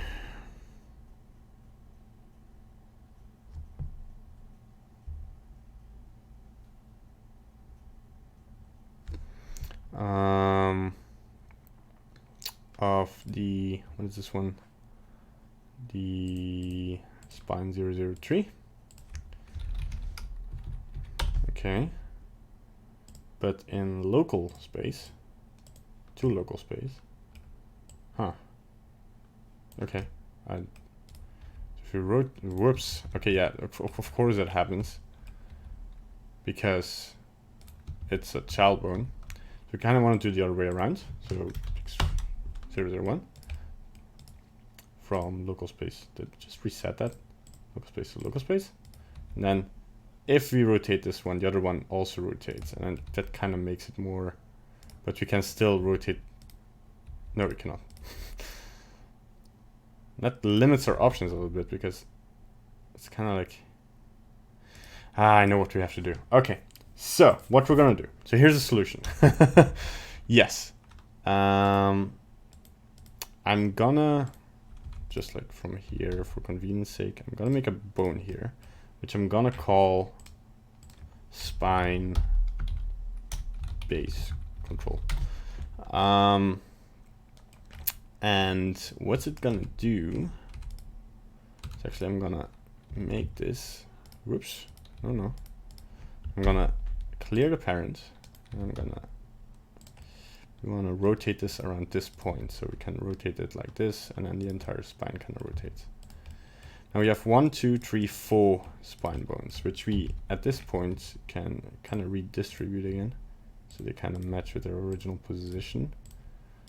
Like this. Now what we can do is then select this one, go to bone constraints, press copy rotation in its local space to the rake, boy, there we go, to the control of the spine, and the influence, because it's one of the 4 bones, 0.25. And now this should be like this. So there's no way to copy this, I guess. So we're just gonna do this again. Wait, no, there is a way to copy this. Copy constraints to selected object. Yes, so we select these ones, and select this one as last, and then copy constraints to selected objects, and that should normally, no. Okay, paste constraints, no, constraint. Wait, yeah, it's probably duplicate, right? Duplicate, no. Copy, why doesn't this work? It's like bones. Oh, that's a separate thing. Oh, okay, there we go. And then we have a nice bone, which we can rotate the boy a little bit more smoothly with one bone. If that makes sense. We can just be like, her. So yeah, put this on YXZ, because the Y rotation is the most important. Then just be like whoop and whoop. Also gonna put these one to YXZ rotation. We don't want them on quaternion, because that's gonna make that's why it pops, because now it's just gonna, it's still gonna pop for some reason. Cause I don't know. But now we can, like, this will be like for, you can actually limit this to the Y, and it's just like, you can kind of rotate him a little bit. Well, I guess we don't have to limit it, so we can kind of like rotate it like this, and it'll be like, whoa. Kind of have to play with it sometime. Maybe the cool cowboy. It's like going over the bar. It's like, hey, got any drinks for me? But yeah, you get the point. Yeah, but playing with it, you kind of see what everything is doing. So then I'm going to press Alt H, and also in edit mode, I'm going to press Alt H to bring them back in both modes. I'm going to save again. We still have an hour, so let's try to put in the arm and the fingers in there. That'll be a nice sesh. Because, yeah, the one thing that's now missing, or not quite missing, I guess, like, we have to still give this, so let's go Alt-G-R-S. Because it's kind of in the way now. So we're gonna just add a simple mesh circle, which you're gonna place in the middle. Whoops! No, just oh, that was hidden. Yeah. So Alt G, and then we're gonna select this bone and display it as this circle. Then we can, in object mode, rotate this circle so that it kind of makes sense, like this. Yeah, sure. and then we name this DSP rake back, and we just move this with M to the hidden object. And then now you can just select this, and then we see how it moves. It would be kind of nice as well that this was parented to this. I'm just gonna try it if that works. I think it's gonna break something, but don't know if until you try. So keep offset, and then now, oh yeah, so now we can actually do this. So now we have one nice bone where we can, yeah, just rotate them around and goof around with them. Be like, what? No.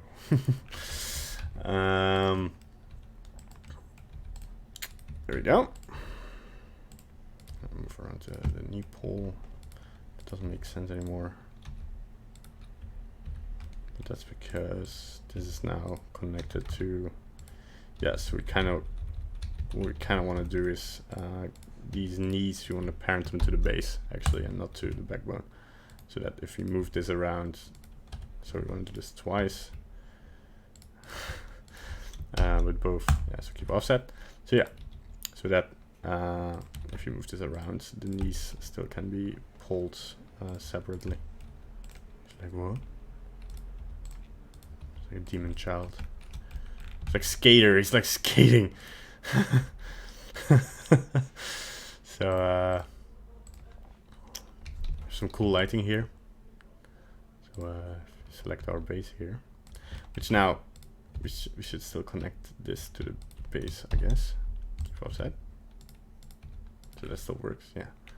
So now you can be like, do a cool what's it called, on the ridge skateboard. Oh yeah.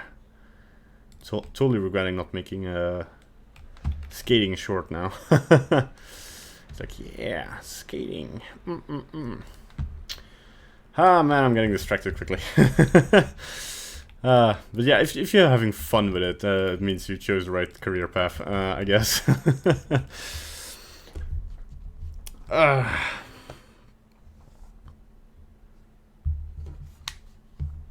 Okay, just gonna respond to some messages here.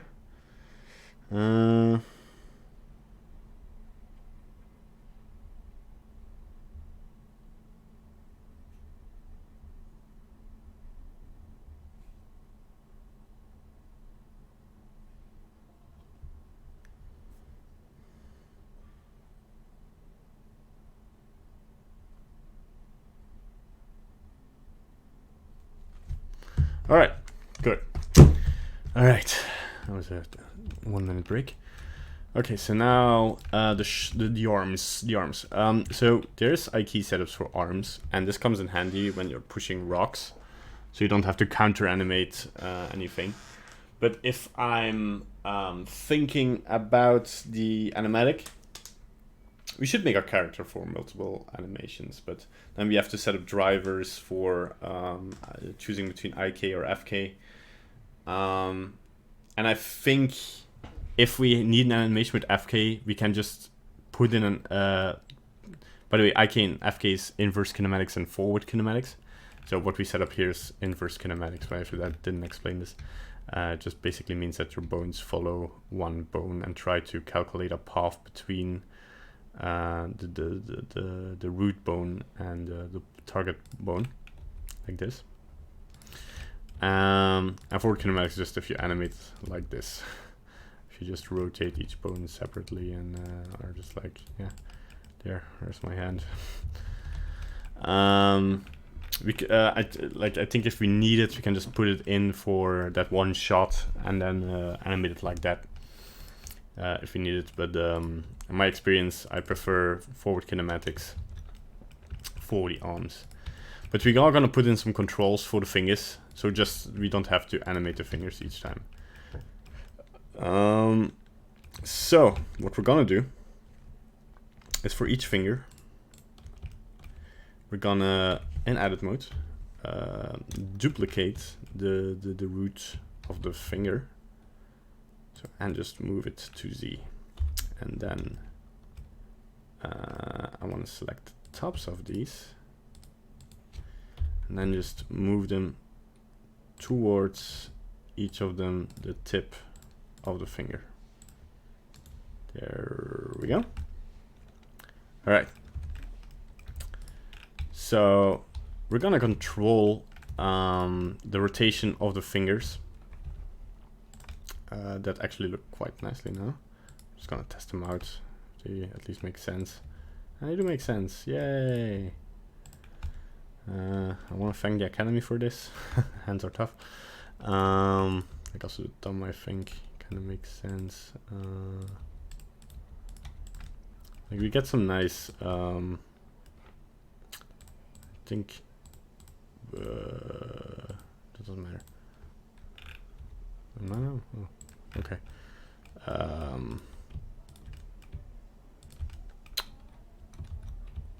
No. I'm gonna select this one. I think if we make a fist, this kind of actually looks pretty good. Yeah. So because of our funky loop cuts we did, we don't have any. Like if we subdivide this, actually. Now it actually looks pretty good. Like if you put your fingers like this. But yeah, let's put in controls to actually test more animations out with the fingers. So we're gonna go Alt-R-G-S and then go into edit mode. Actually no, we're gonna go into pose mode. We actually wanna have the, okay, and now I'm just gonna turn off the subdivision again because that lags down our file a bit. And we want actually the scale of this bone to control the fingers. So that way we can just select these. Well, that's how it's mostly done, but let's see if that is indeed what we want to do. So that if you scale these, you actually curl up the fingers. Because in most cases, it's you curl up your entire fingers, and it's just rarely that you just animate a joint separately,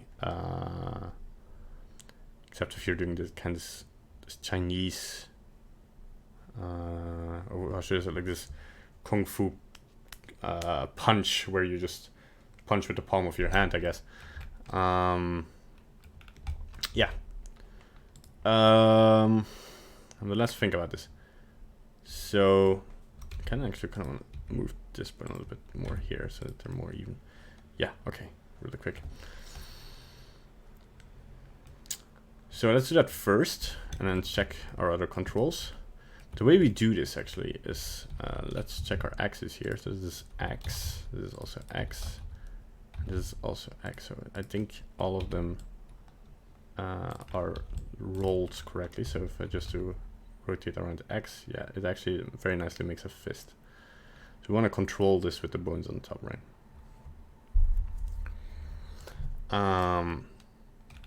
So actually we can like secondary animations or reaction or like preemptive animation. We can just put the animation in one bone instead of doing them in all three. So what we're going to do is add a bone constraint where we copy the transforms, if that is right. Or do we do this to the driver? I'm just gonna check. I think I don't know if this is a way to do it with constraints, but I think, yeah, okay, let's also name these first. So I'm gonna go here, call this, what is this called? Pink. Did I call this one pink? Am I an idiot? Yes, I am. So this is the index, middle. Oh, no, it is the pink. I'm not an idiot. Okay. So it was weird. Pink control. I'm just gonna call this ring control. Also dot L left. Yeah. So also here I'm gonna do dot L for left. Middle dash control dot L, and then index dash control dot L. Not sure what happened here. No, that's fine. Okay, everything's correct.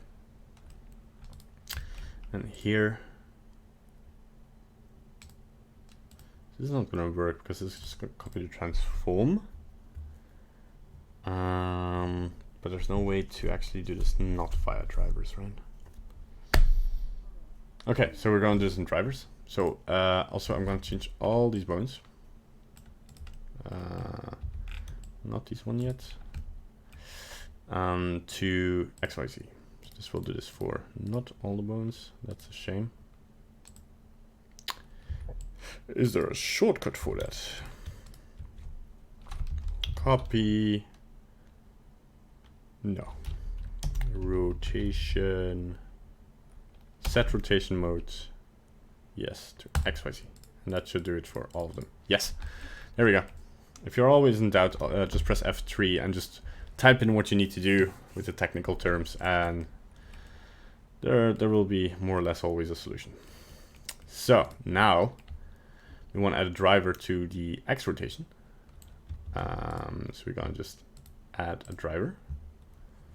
And then we're just gonna do the input variable. No, we already have an input variable. Do object boy rig. So he's just gonna get rig boy. Control the index. It's Y scale. So this is the scale in Y. So it's just gonna, I mean, it doesn't matter if you just press scale or scale Y to add a driver. You can also do the average scale, like, but just pick scale Y for consistency's sake. And I know you're gonna see in a minute why I do in the Y scale. And then we're just gonna do minus var. All right. That should normally, this is a scale of 1 of 0.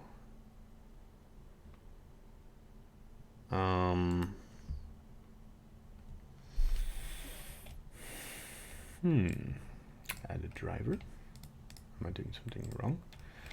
Oh god. See how the dependencies. No. So he gets the index finger, it's right, the control one. And oh, we don't want a world space, we want a local space. Okay. So now it still doesn't do it. Okay, so oh wait.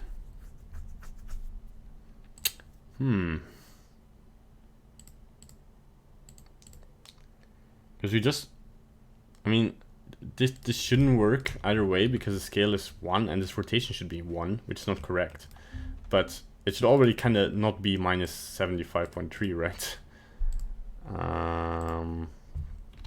Just press var. Yeah, it just does. Oh, because it's in radians. Right. All right. Right. Because it's in radians. So we wanna do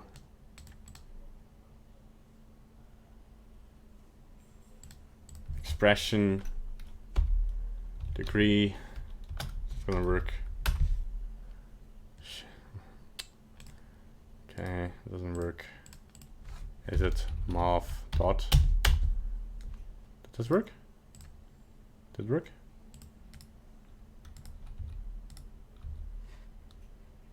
No. It would be nice to, if it actually says it would work. Math dot degree var. That worked, I think. Did it? It doesn't seem to be working.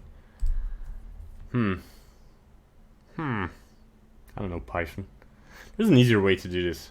There's a way. I'm doing it the hard way. Unset. Well, just delete the driver. Yeah.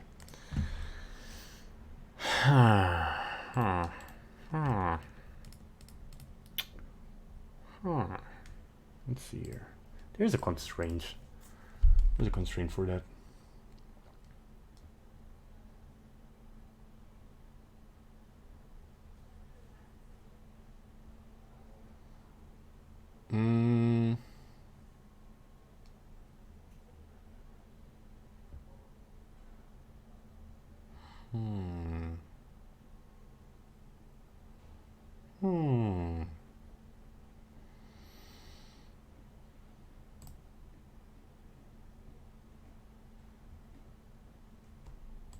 Is it this?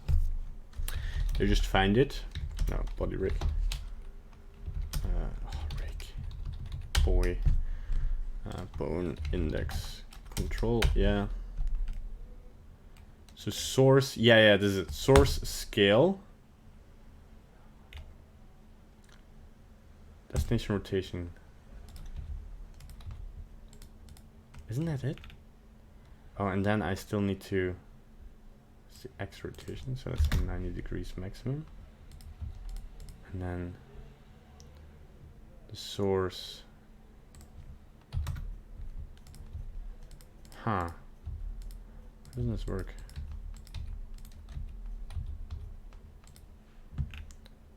Local space to local space.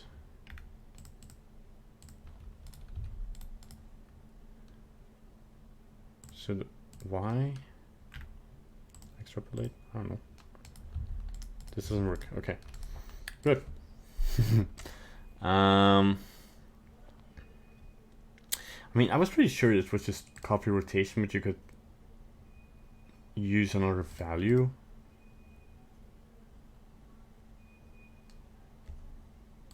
Okay. We're gonna use the power of the internet. So we're gonna type in Blender.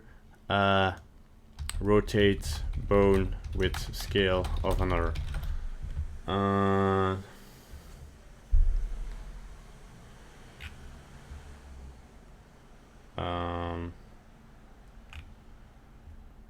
No. Ha! Let's see here. This was a pretty easy solution, if I remember this correctly. Let's see. This was not a constraint. I'm just gonna go over the constraints one more time. Thank God I can edit this later. Copy transforms. Boy rig. Control index. Yeah, okay, but this just goes. It doesn't even work. Copy transforms. Add tail. How doesn't this work?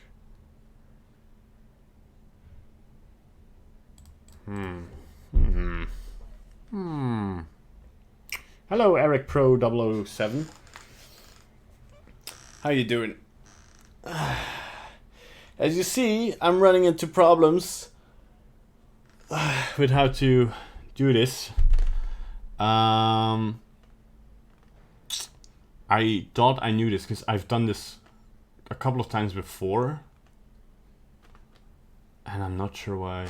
I want to say it was drivers, but it was pretty straightforward. So let's go again, like the X rotation, right? This is the rotation we need. Okay, add a driver. Go to the rig of the boy and go to the control of the index, right? And then now it's using its.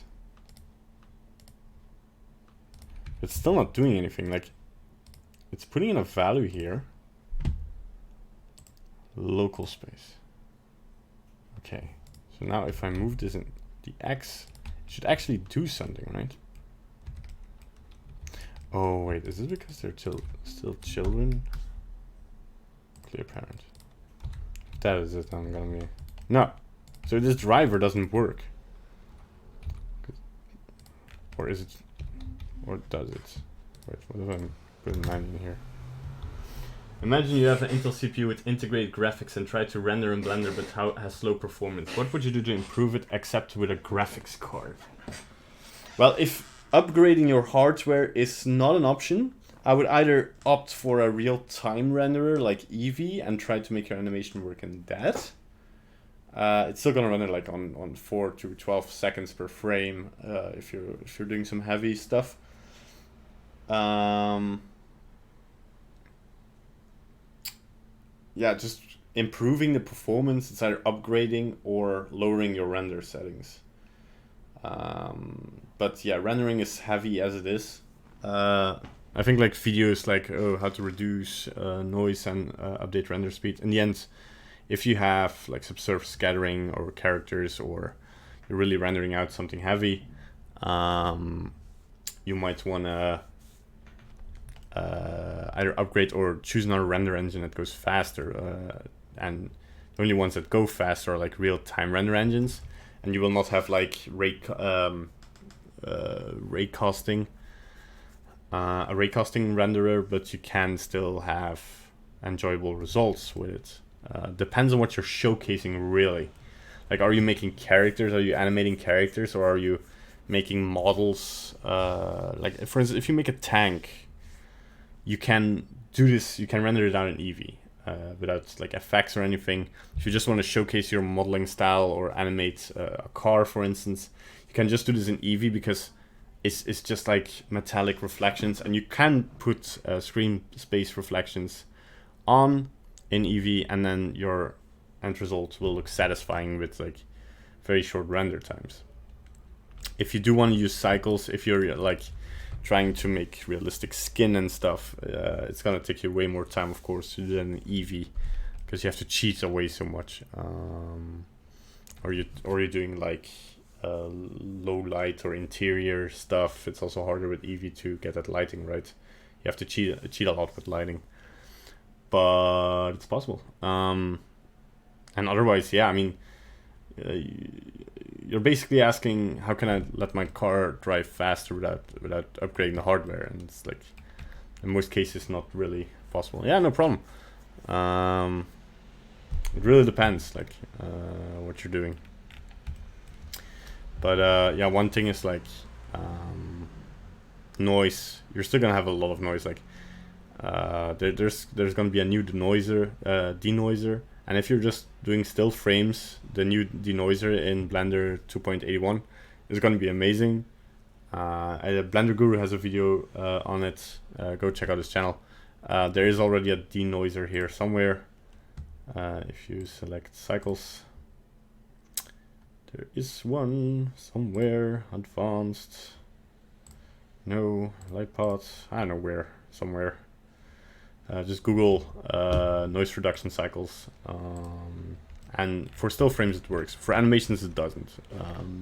Because the algorithm it uses is straight up. Yeah, it looks pretty good. If you're doing stuff. But anyway, like it's seeing the Blender Guru video and seeing how many samples he used and still got noise. I was kind of wondering what he was doing. There is always this question of, do you want to do everything very physically correct, or do you want to put in some cheating in there to actually improve your performance? Because the thing is, if you want to get like really realistic things, you have to work with the exposure and the gamma. And if you want to have low light settings, or you have want to have a very big color range, put it out. Hi there, Julie. Greetings from Bobby Island. I don't know what it is. Never heard of it. Sounds like a boring place. Go away. No. I'm just kidding. She's Julie's in a what would you call it, a fun fair, like something like Disneyland, right? But like it's like basically Disneyland for cowboys or something. I don't know. So yeah, that's fun.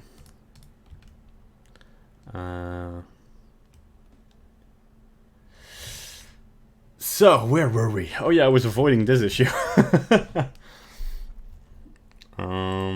Yeah, so like I was saying, I was pretty weirded out by Blender Guru's video, because he said something along the lines, or he showed like 200,000 samples and still having like noise, and I was like, what?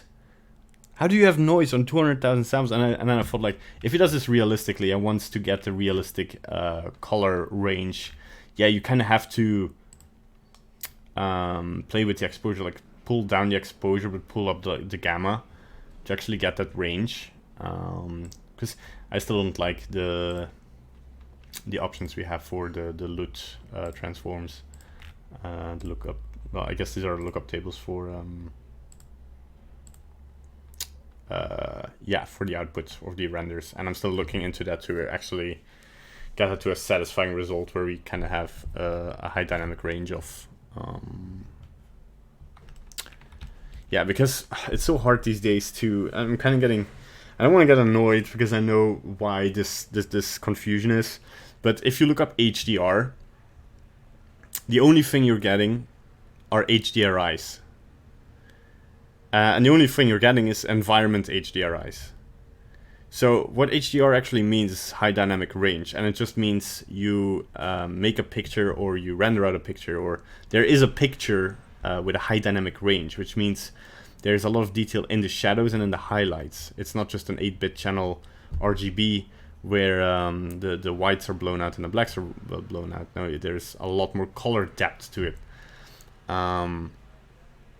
And these are used in HDRIs and environment HDRIs, because if you use these, you can actually use the realistic light values. Like, for instance, if there the sun is, you see white, but in that white there's more values in there of how intense the light actually comes. The whites come from there, and also in the shadows you have more of a range that is more realistic to real life, because you cannot see the full range with your naked eye in real life, and a camera can see even less. Or even more, depending on which camera you're picking, right? And it's the same with a render. If you make a render, then a lot of high values get blown out, and a lot of shadows get blacked out, like the blacks are crushed. And actually to get around that is pretty, I mean, you have to either be rendering in an engine with a lookup table like 32-bit, render it out, and then do color grading. You kind of want to render flat and then do color grading, and then it will look nice. But also, by the way, some shoutouts, JSG Videos and Alexander Yakovlev. Thanks for subscribing to the channel. If you want to subscribe and see more of these videos, please subscribe, like, and hit the bell button, and all that good stuff. Yeah. So we still have like 40 minutes in the stream going, so let's figure this out before the stream ends. And I can't wait to actually rig the dog. Let's see here. So we were thinking, yeah, cause, and I was thinking like, cause if this is like 5,000, right? Should at least be rotated a bit, right? Or am I just?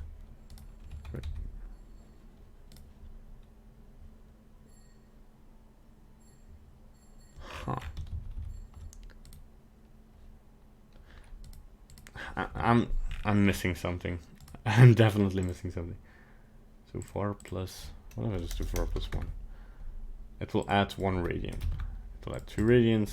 So if I do 3, no, actually, yeah. So 6.28 should be a full rotation. So that's definitely radians, because that's twice pi. Thank me for doing a little bit of math back in the day. So I can translate this as radians by doing this, no? Yes, so if I do 360 here, this will be 0. And if I use 180 here, it doesn't do anything. Why not? So that doesn't work. Math.rat. Blender Python converts radians, no, degrees to radians.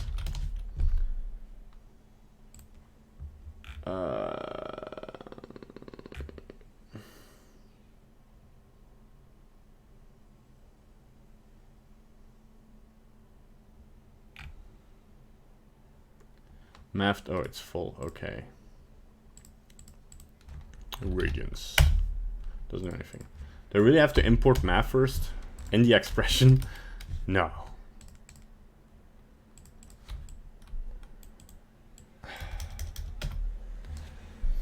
Okay. But if you do times 3, that's right. It doesn't rotate. Why doesn't?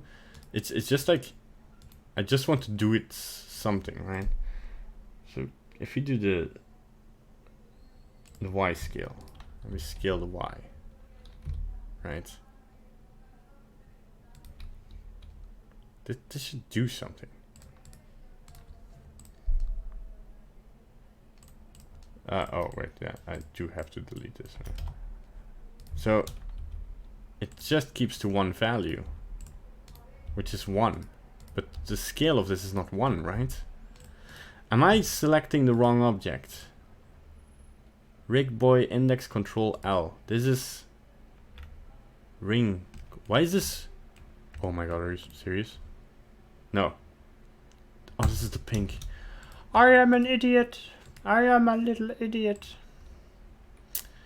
This is. I thought the entire time this was a ring finger. This is the pink. Okay, there we go. Man, I am super amazing at this program. Yeah, trust me for all your. So var should be, if the scale is 1, the rotation should be 0. So we do 1 minus var, and then normally, okay, so we can actually do minus var, but that's just make plus. No, wait. So 1 minus var to cancel it out, and then we actually want it to, because we have to get a rotation, right? So if the scale goes from 1 to 0, the rotation should go from 0 to minus 90, or to, yeah, in radians. So to minus var. No.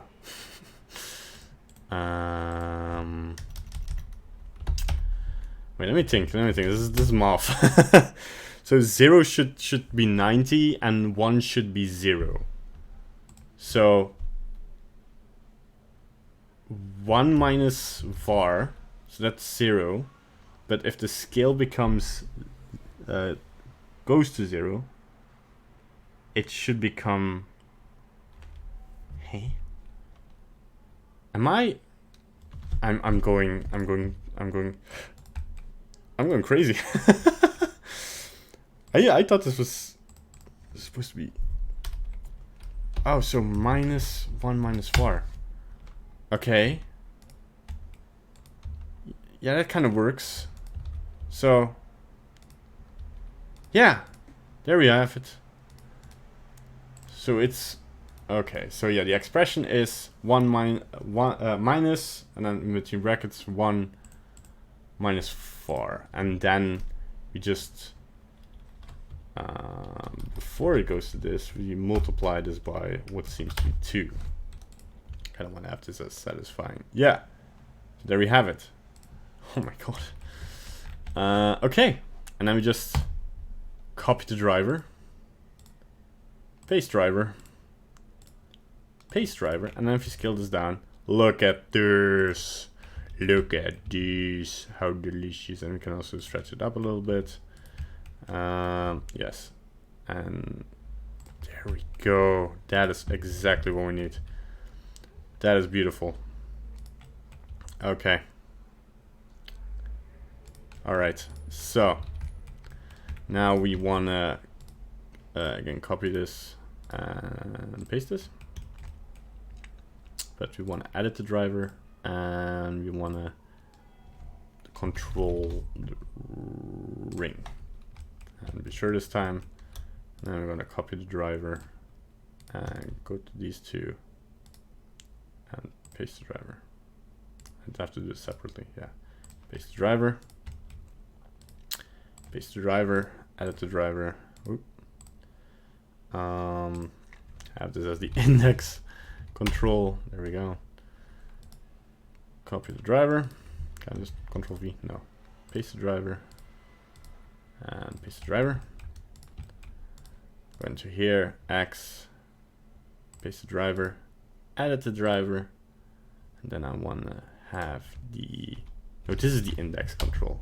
God, this is the middle one. I keep messing up my fingers. I just want to copy, paste, paste. So I want to check if that works. Good. And then just copy, paste, paste. And this works. This works. Now, if you select these four, scale them down, he makes a fist. And he stretches, makes a fist. Very good. We figured it out together. High five, everybody. Ooh. All right, so this is how you do the fingers. So we kind of want to do some other things with that, right? So now we already want to also give it like mesh and add a circle again. Press Alt G, and then we in pose mode select this bone, and we make custom object the circle. And I actually don't want it to be a circle, so let's delete these vertices and add a plane. Then delete the plane and press Shift S and do cursor to world origin, and then press add a plane. Delete only the faces, and then just line it up with the finger. So we're gonna press GY, gonna scale it down. Something like this, sure. Maybe move it down a bit. Okay. And then we're gonna call this, we'll call it DSP for display rake finger. And then we go into pose mode in here. So we will kind of want to first put this one in hidden objects, and then we want to go DSP finger, DSP finger, and DSP finger. So you go like this, and then you see it's most ease of use. And I'm gonna select the other ones, deselect these ones. I'm gonna put them on a second layer, on the hidden layer. There we go. And then we can just yeah, so we want to lock the location of these, so we don't doesn't really matter.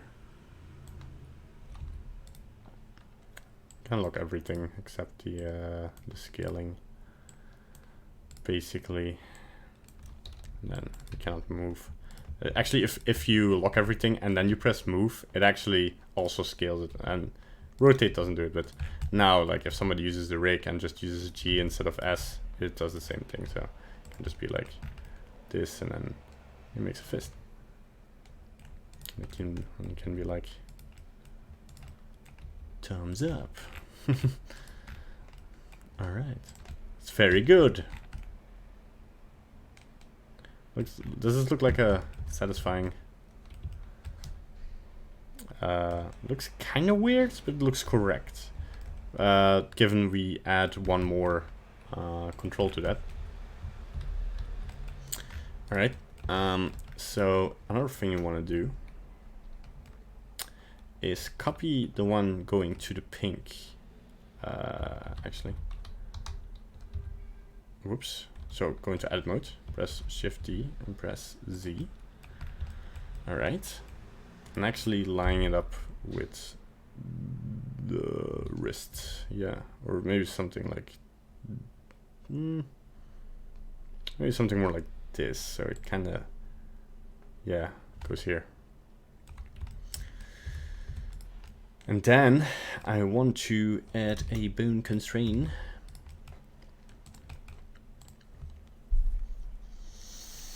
To copy the rotation.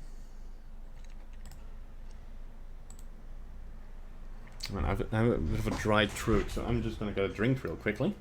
Be right back.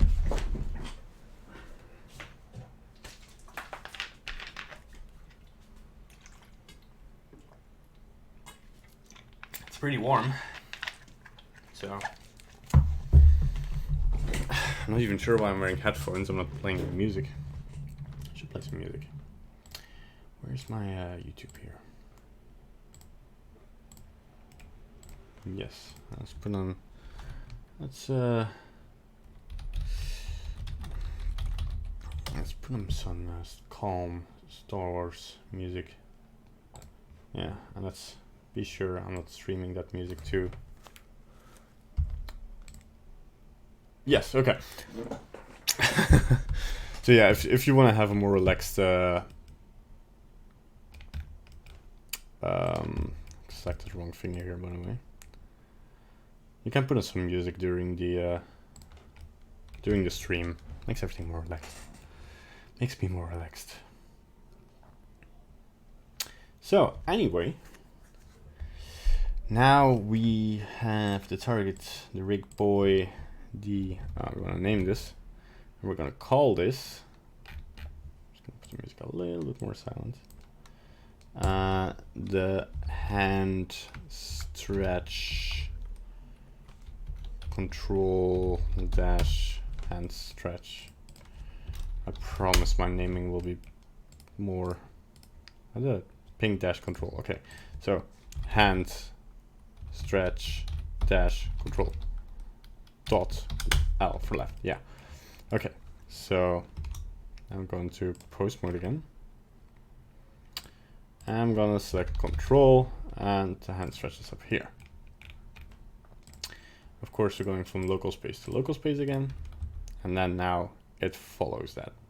And that's pretty fine and dandy, you know. But what about the other fingers? We kind of want to do the same here. So how did we duplicate this? So we could duplicate, no, copy constraints, select the bones. Yes, we're going to do this for all, well, not for all of them. So leave out the hands for now. I'm just going to do this for the middle and the ring finger. And then we select this one, and then we do copy constraints to select the bones. But we want the influence of the middle finger to be 66, 0.66 that is, and of this one to be of the index finger to 0.33. So now we have something that stretches out our hand. This can come in handy. Also, like if you want to move it downwards, move it kind of inwards, you can also do that. So you can do with it what you want. I think it might even be better to move this bone down here as well, and actually,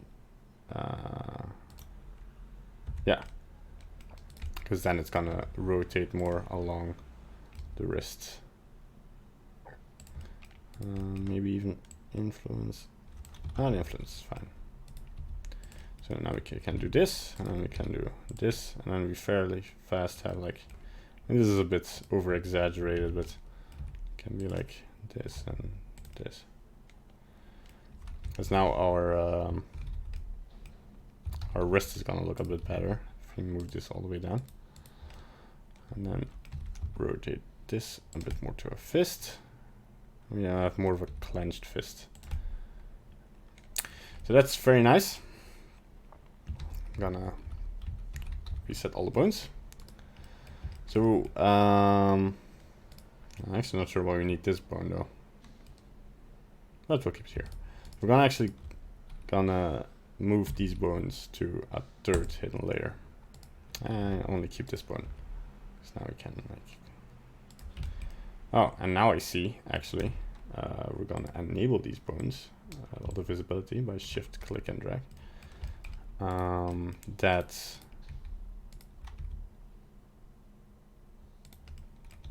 so we want to limit the location. So if you press G, it starts rotating, and limit the scale, so nobody does any funky stuff with it. Because if you're a rigger, you're rigging for animators, and you want your animators to have the best experience, and they will just start playing around with it, what they can do, and you can instruct them with, like, it's impossible to like this bone you can only scale, this bone you're supposed to move. Like just limit it, and then if they start rotating or moving, they see, okay, so this works like this, and like this as well, this works like this. They can't be mistaken for what it does. I mean,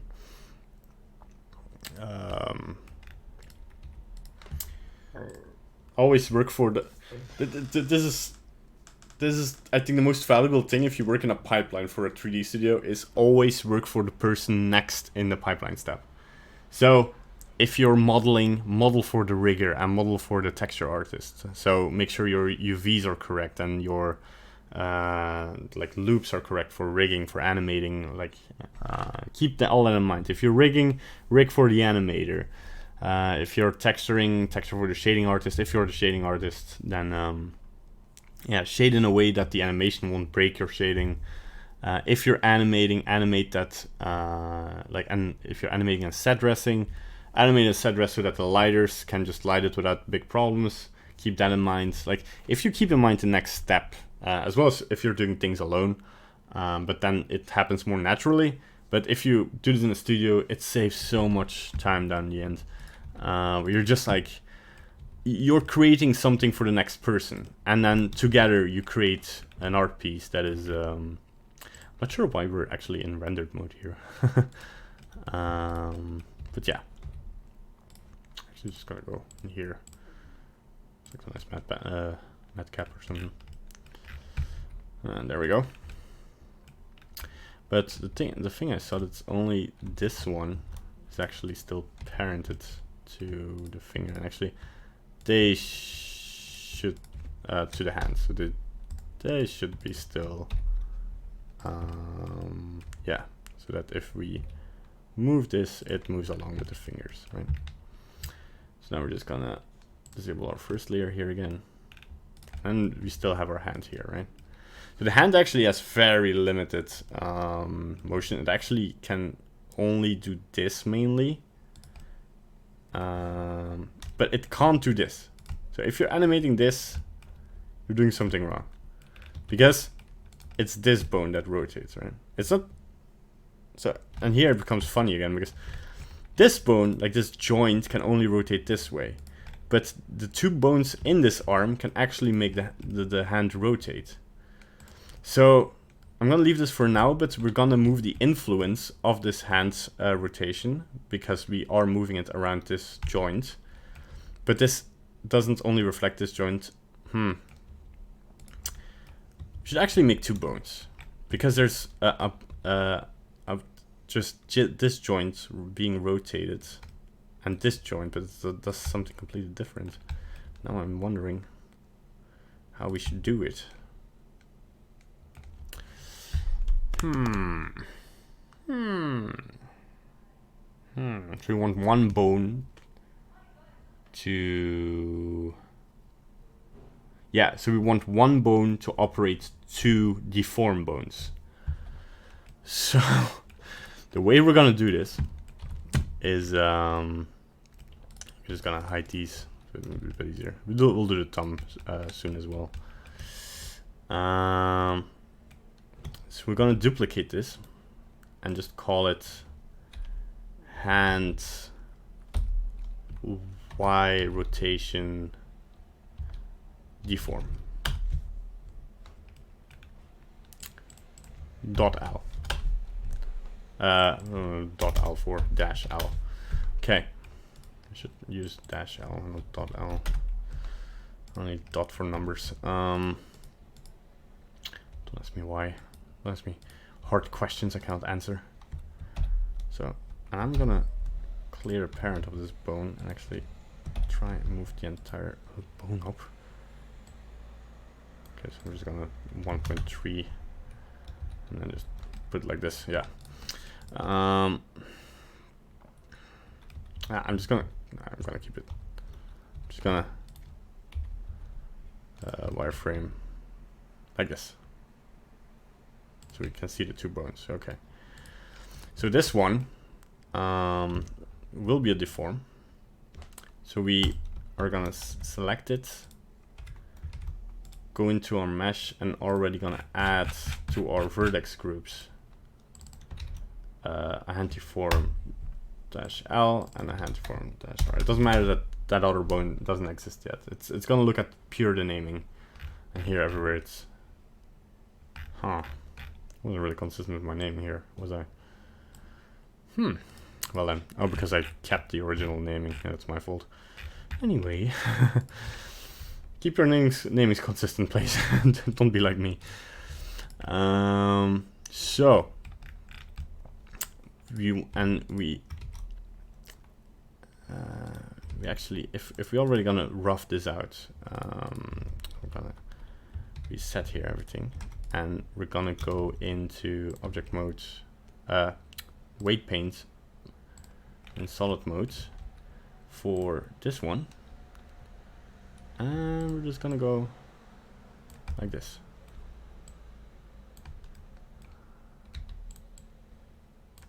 I'll make a full rotation, and then maybe use, you can use the gradient tool as well, but it's a bit weird.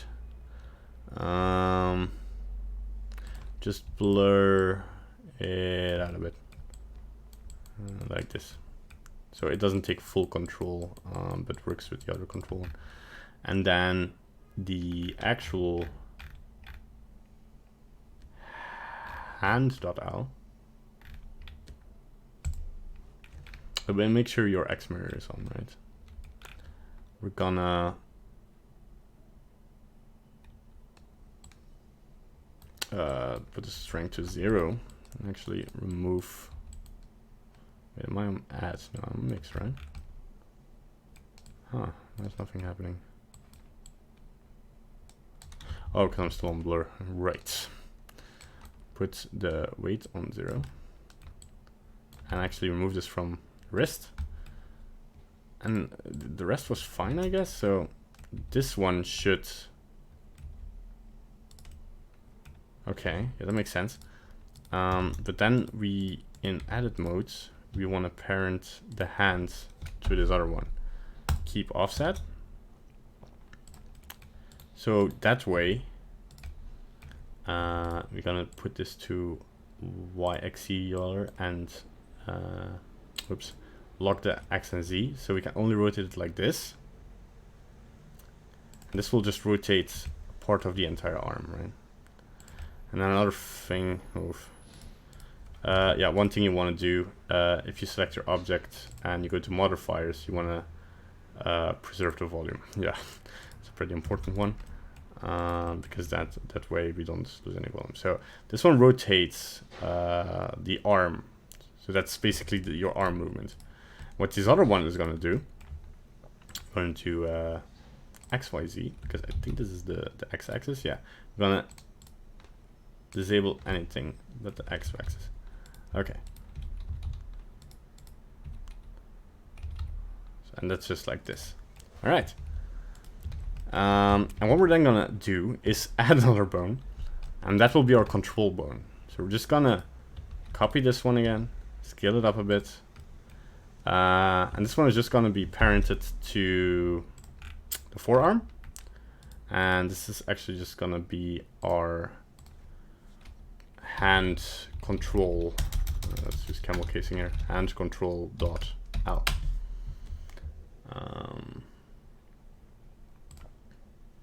All right. Okay, everybody's still following.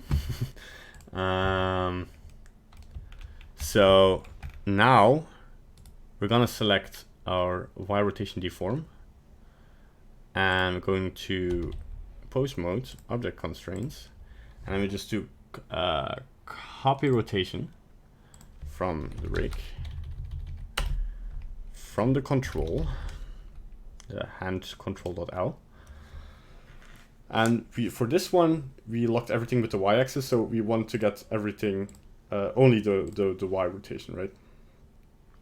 And then we do local space to local space, and that should already. Did we add this to the wrong bone? No, this is correct. Okay. So now if we rotate the actual hand control, if we can get it, that's not it. Wait, which one am I holding now? The hands. So the hand control. Oh yeah, I want to disable the because it copied the. So now it will control this one. And then we want to go to the hand, the actual hand. So this is the one we locked to the x-axis. We want to do the same thing. So we can just yeah, F3 copy constraints, select the bones. Go to the smallest one again, but instead of the Y, we press the X. That seems correct. And then if we pick our hand control, now the pen, if you go into solid view, so you see it a little bit better. Now you see that the hand is actually rotating realistically. So if you rotate it like this, so that's Y, the entire arm rotates. But if we rotate it by X, it's just the wrist with one control. That's pretty nifty. So the only thing we want to do now is select the other ones. Let's move into the fourth layer here. Yeah. There we go. So we only have our hand control here. So this is gonna make animating it a lot easier as well. So it's gonna be, you're gonna be a little bit constrained. Like, why can't I rotate it this way? Maybe maybe, yeah, we want to give a little bit more freedom, because you can rotate your hand left and right by a little bit, but we're gonna limit it. So we're gonna go to the rig and actually enable the fourth layer here again, and the first layer, of course. Or actually, it's not necessary, just the fourth layer. And the one where we constrained it to only X. Want to disable the limit to Z, but we're gonna add a limit rotation. Also, we're gonna copy rotation to Z, right? So we can control that. And let's not put the limit on this one, because that doesn't really make sense, right? Because we want to see the limit happening. So we just disable the Z rotation block and also copy it from the controller. So let's go back to our first layer, and then in here we can see we also can move it on the Z axis. And let's just add a constraint where we say limit the rotation of C in local space. So let's say -20 to 20. And that should limit your hand to what you're actually let's go for the Z a little bit higher. Let's go to 35 or something. And now you have a realistic hand. And this is like moving like the way it should move. And then of course we're going to do the same old thing again, where we add a circle. And we're going to select this bone. We're gonna custom object this, and then we're just gonna scale it down, rotate it with Y. Should have been by X. And actually I'm gonna move this up, so it's clear that's the hand. And maybe make it a shape like this. Kind of want it to be outside of the mesh though. So let me select the bone. All right. I want to do the same for the other controller, but I think no. Let's make a separate controller for this. So maybe want the hand to look a little bit different. So I'm gonna rotate by X again. Scale by Y. And put this up a little bit, like this. Select the 4 corners here. Oof. Actually put median point here. Make this a little bit square.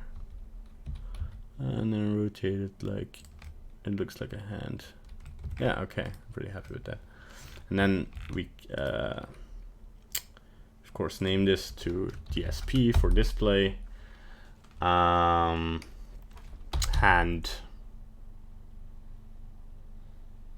No, rig hand. Let's save our file. Let's go a little bit longer today because I kind of want to. Although no, well, oops, no, let's not hide it, but move it to hidden objects collection. And then the last one, I want to add a circle.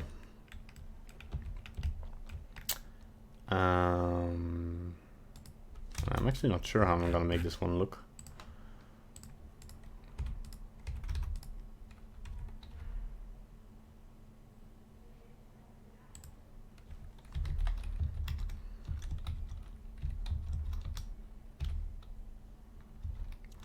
So let me try and figure this out.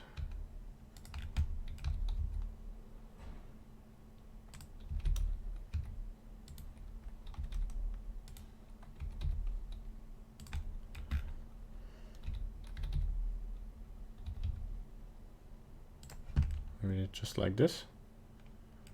I do. Y-axis. Okay. Let's move it to our hidden objects and call it DSP hand stretch and put rig in between, and we know that's a display for the rig. So now, all right, and I kind of want to finish the hand, otherwise you have to wait for the next stream to finish the hand, and it's annoying. So we kind of want to do the same thing.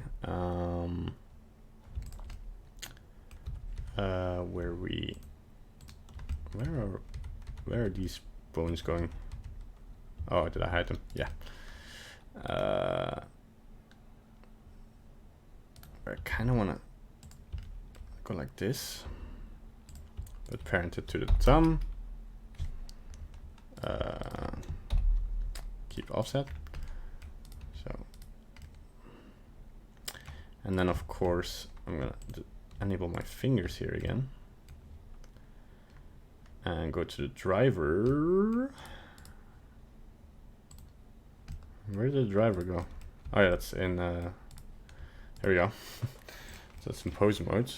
And then so we see that the X rotation here is actually like another location, right?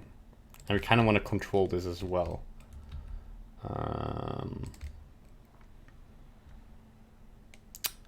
Actually, I think I might leave this as a bone as it is, and just control.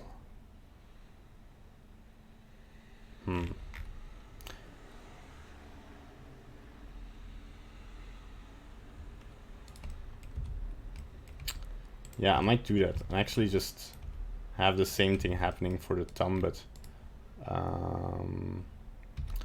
this is X, so I should fix the roll so that X becomes this, yeah. So it's gonna be like something, it's gonna bend like this, and the same for this. Oh, X, yes. So we're gonna do XYZ Euler, of course, and then paste driver. I'm gonna rename this bone to thumb-L control. Wait, how do I call the other ones? Index control. Okay, so thumb-control-L, and then in the driver here, edit the driver, this to be the thumb control, yes, and paste the driver, and the same thing we'll do here. So then normally, oh yeah, because I'm gonna rotate this the other way around, so it's minus 27. No, just 27.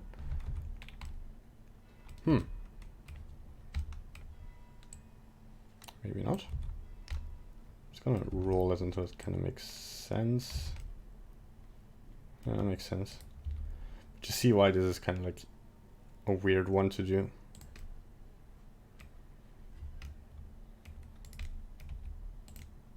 And this one I want to kind of keep as a free bone to make some adjustments, to actually have some freedom on, because that's an iffy one. But yeah, let's also change this to control. Why is this? Oh no, DSP of course, to finger. And just maybe rotate the roll. Doesn't really matter what the roll of this one is, but then just that does make sense. All right, then we can move these ones to our, which was it? Second layer. Okay, and then we disable that again. All right.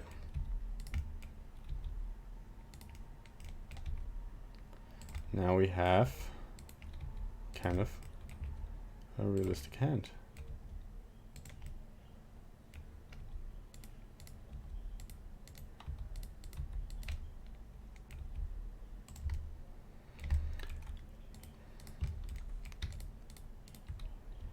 There we go.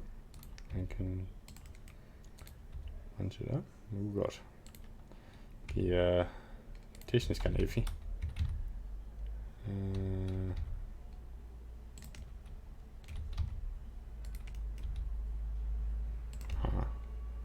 I'll look into that.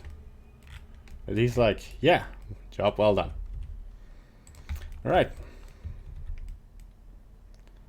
So let's go to object mode, press Alt H to bring everything back. And he's like, yeah, well done. So we see that we still have some skinning issues on the hand. Obviously. So if we, I think I went a little bit overboard with this.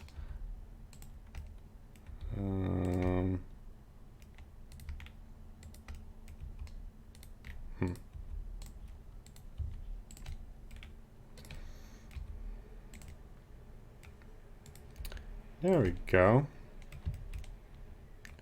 He's like, yeah, but you forgot the other hand. All right. He's still looking kind of scary, just staring off in the distance. But this is where we leave things off in this stream. So we rigged the leg and the hand and the arm kind of. We kind of want to see for the shoulders what we can do, and I will symmetrize the entire rig. We see if everything works.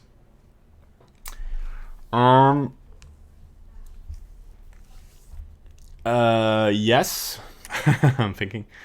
And after that we'll do skinning, and we'll do the shape keys controlled with bones for the face, and that will be a very hard, that will be a full stream probably. Hey Real Noob, how you doing? So yeah, and then we hopefully can put some expressions on his face to make it all look nice. But from here on out, it's gonna be a lot of work to do the prepping the animation stuff, because the nicer we do this, the more time it's gonna save us in animation. The animation streams are gonna be very dull, I guess. But hey, I promise to do the entire project on the stream. But yeah, I'll leave you here. I hope you enjoyed the stream. He likes it. The boy likes it. And I guess we see you next time. Goodbye. Like and subscribe if you like this series. You can support me by just liking the video. There's more to it. Just like the video. And see you guys later. Thanks for watching. Bye bye. See you later. Oh boy, what did I do? I did an oopsie.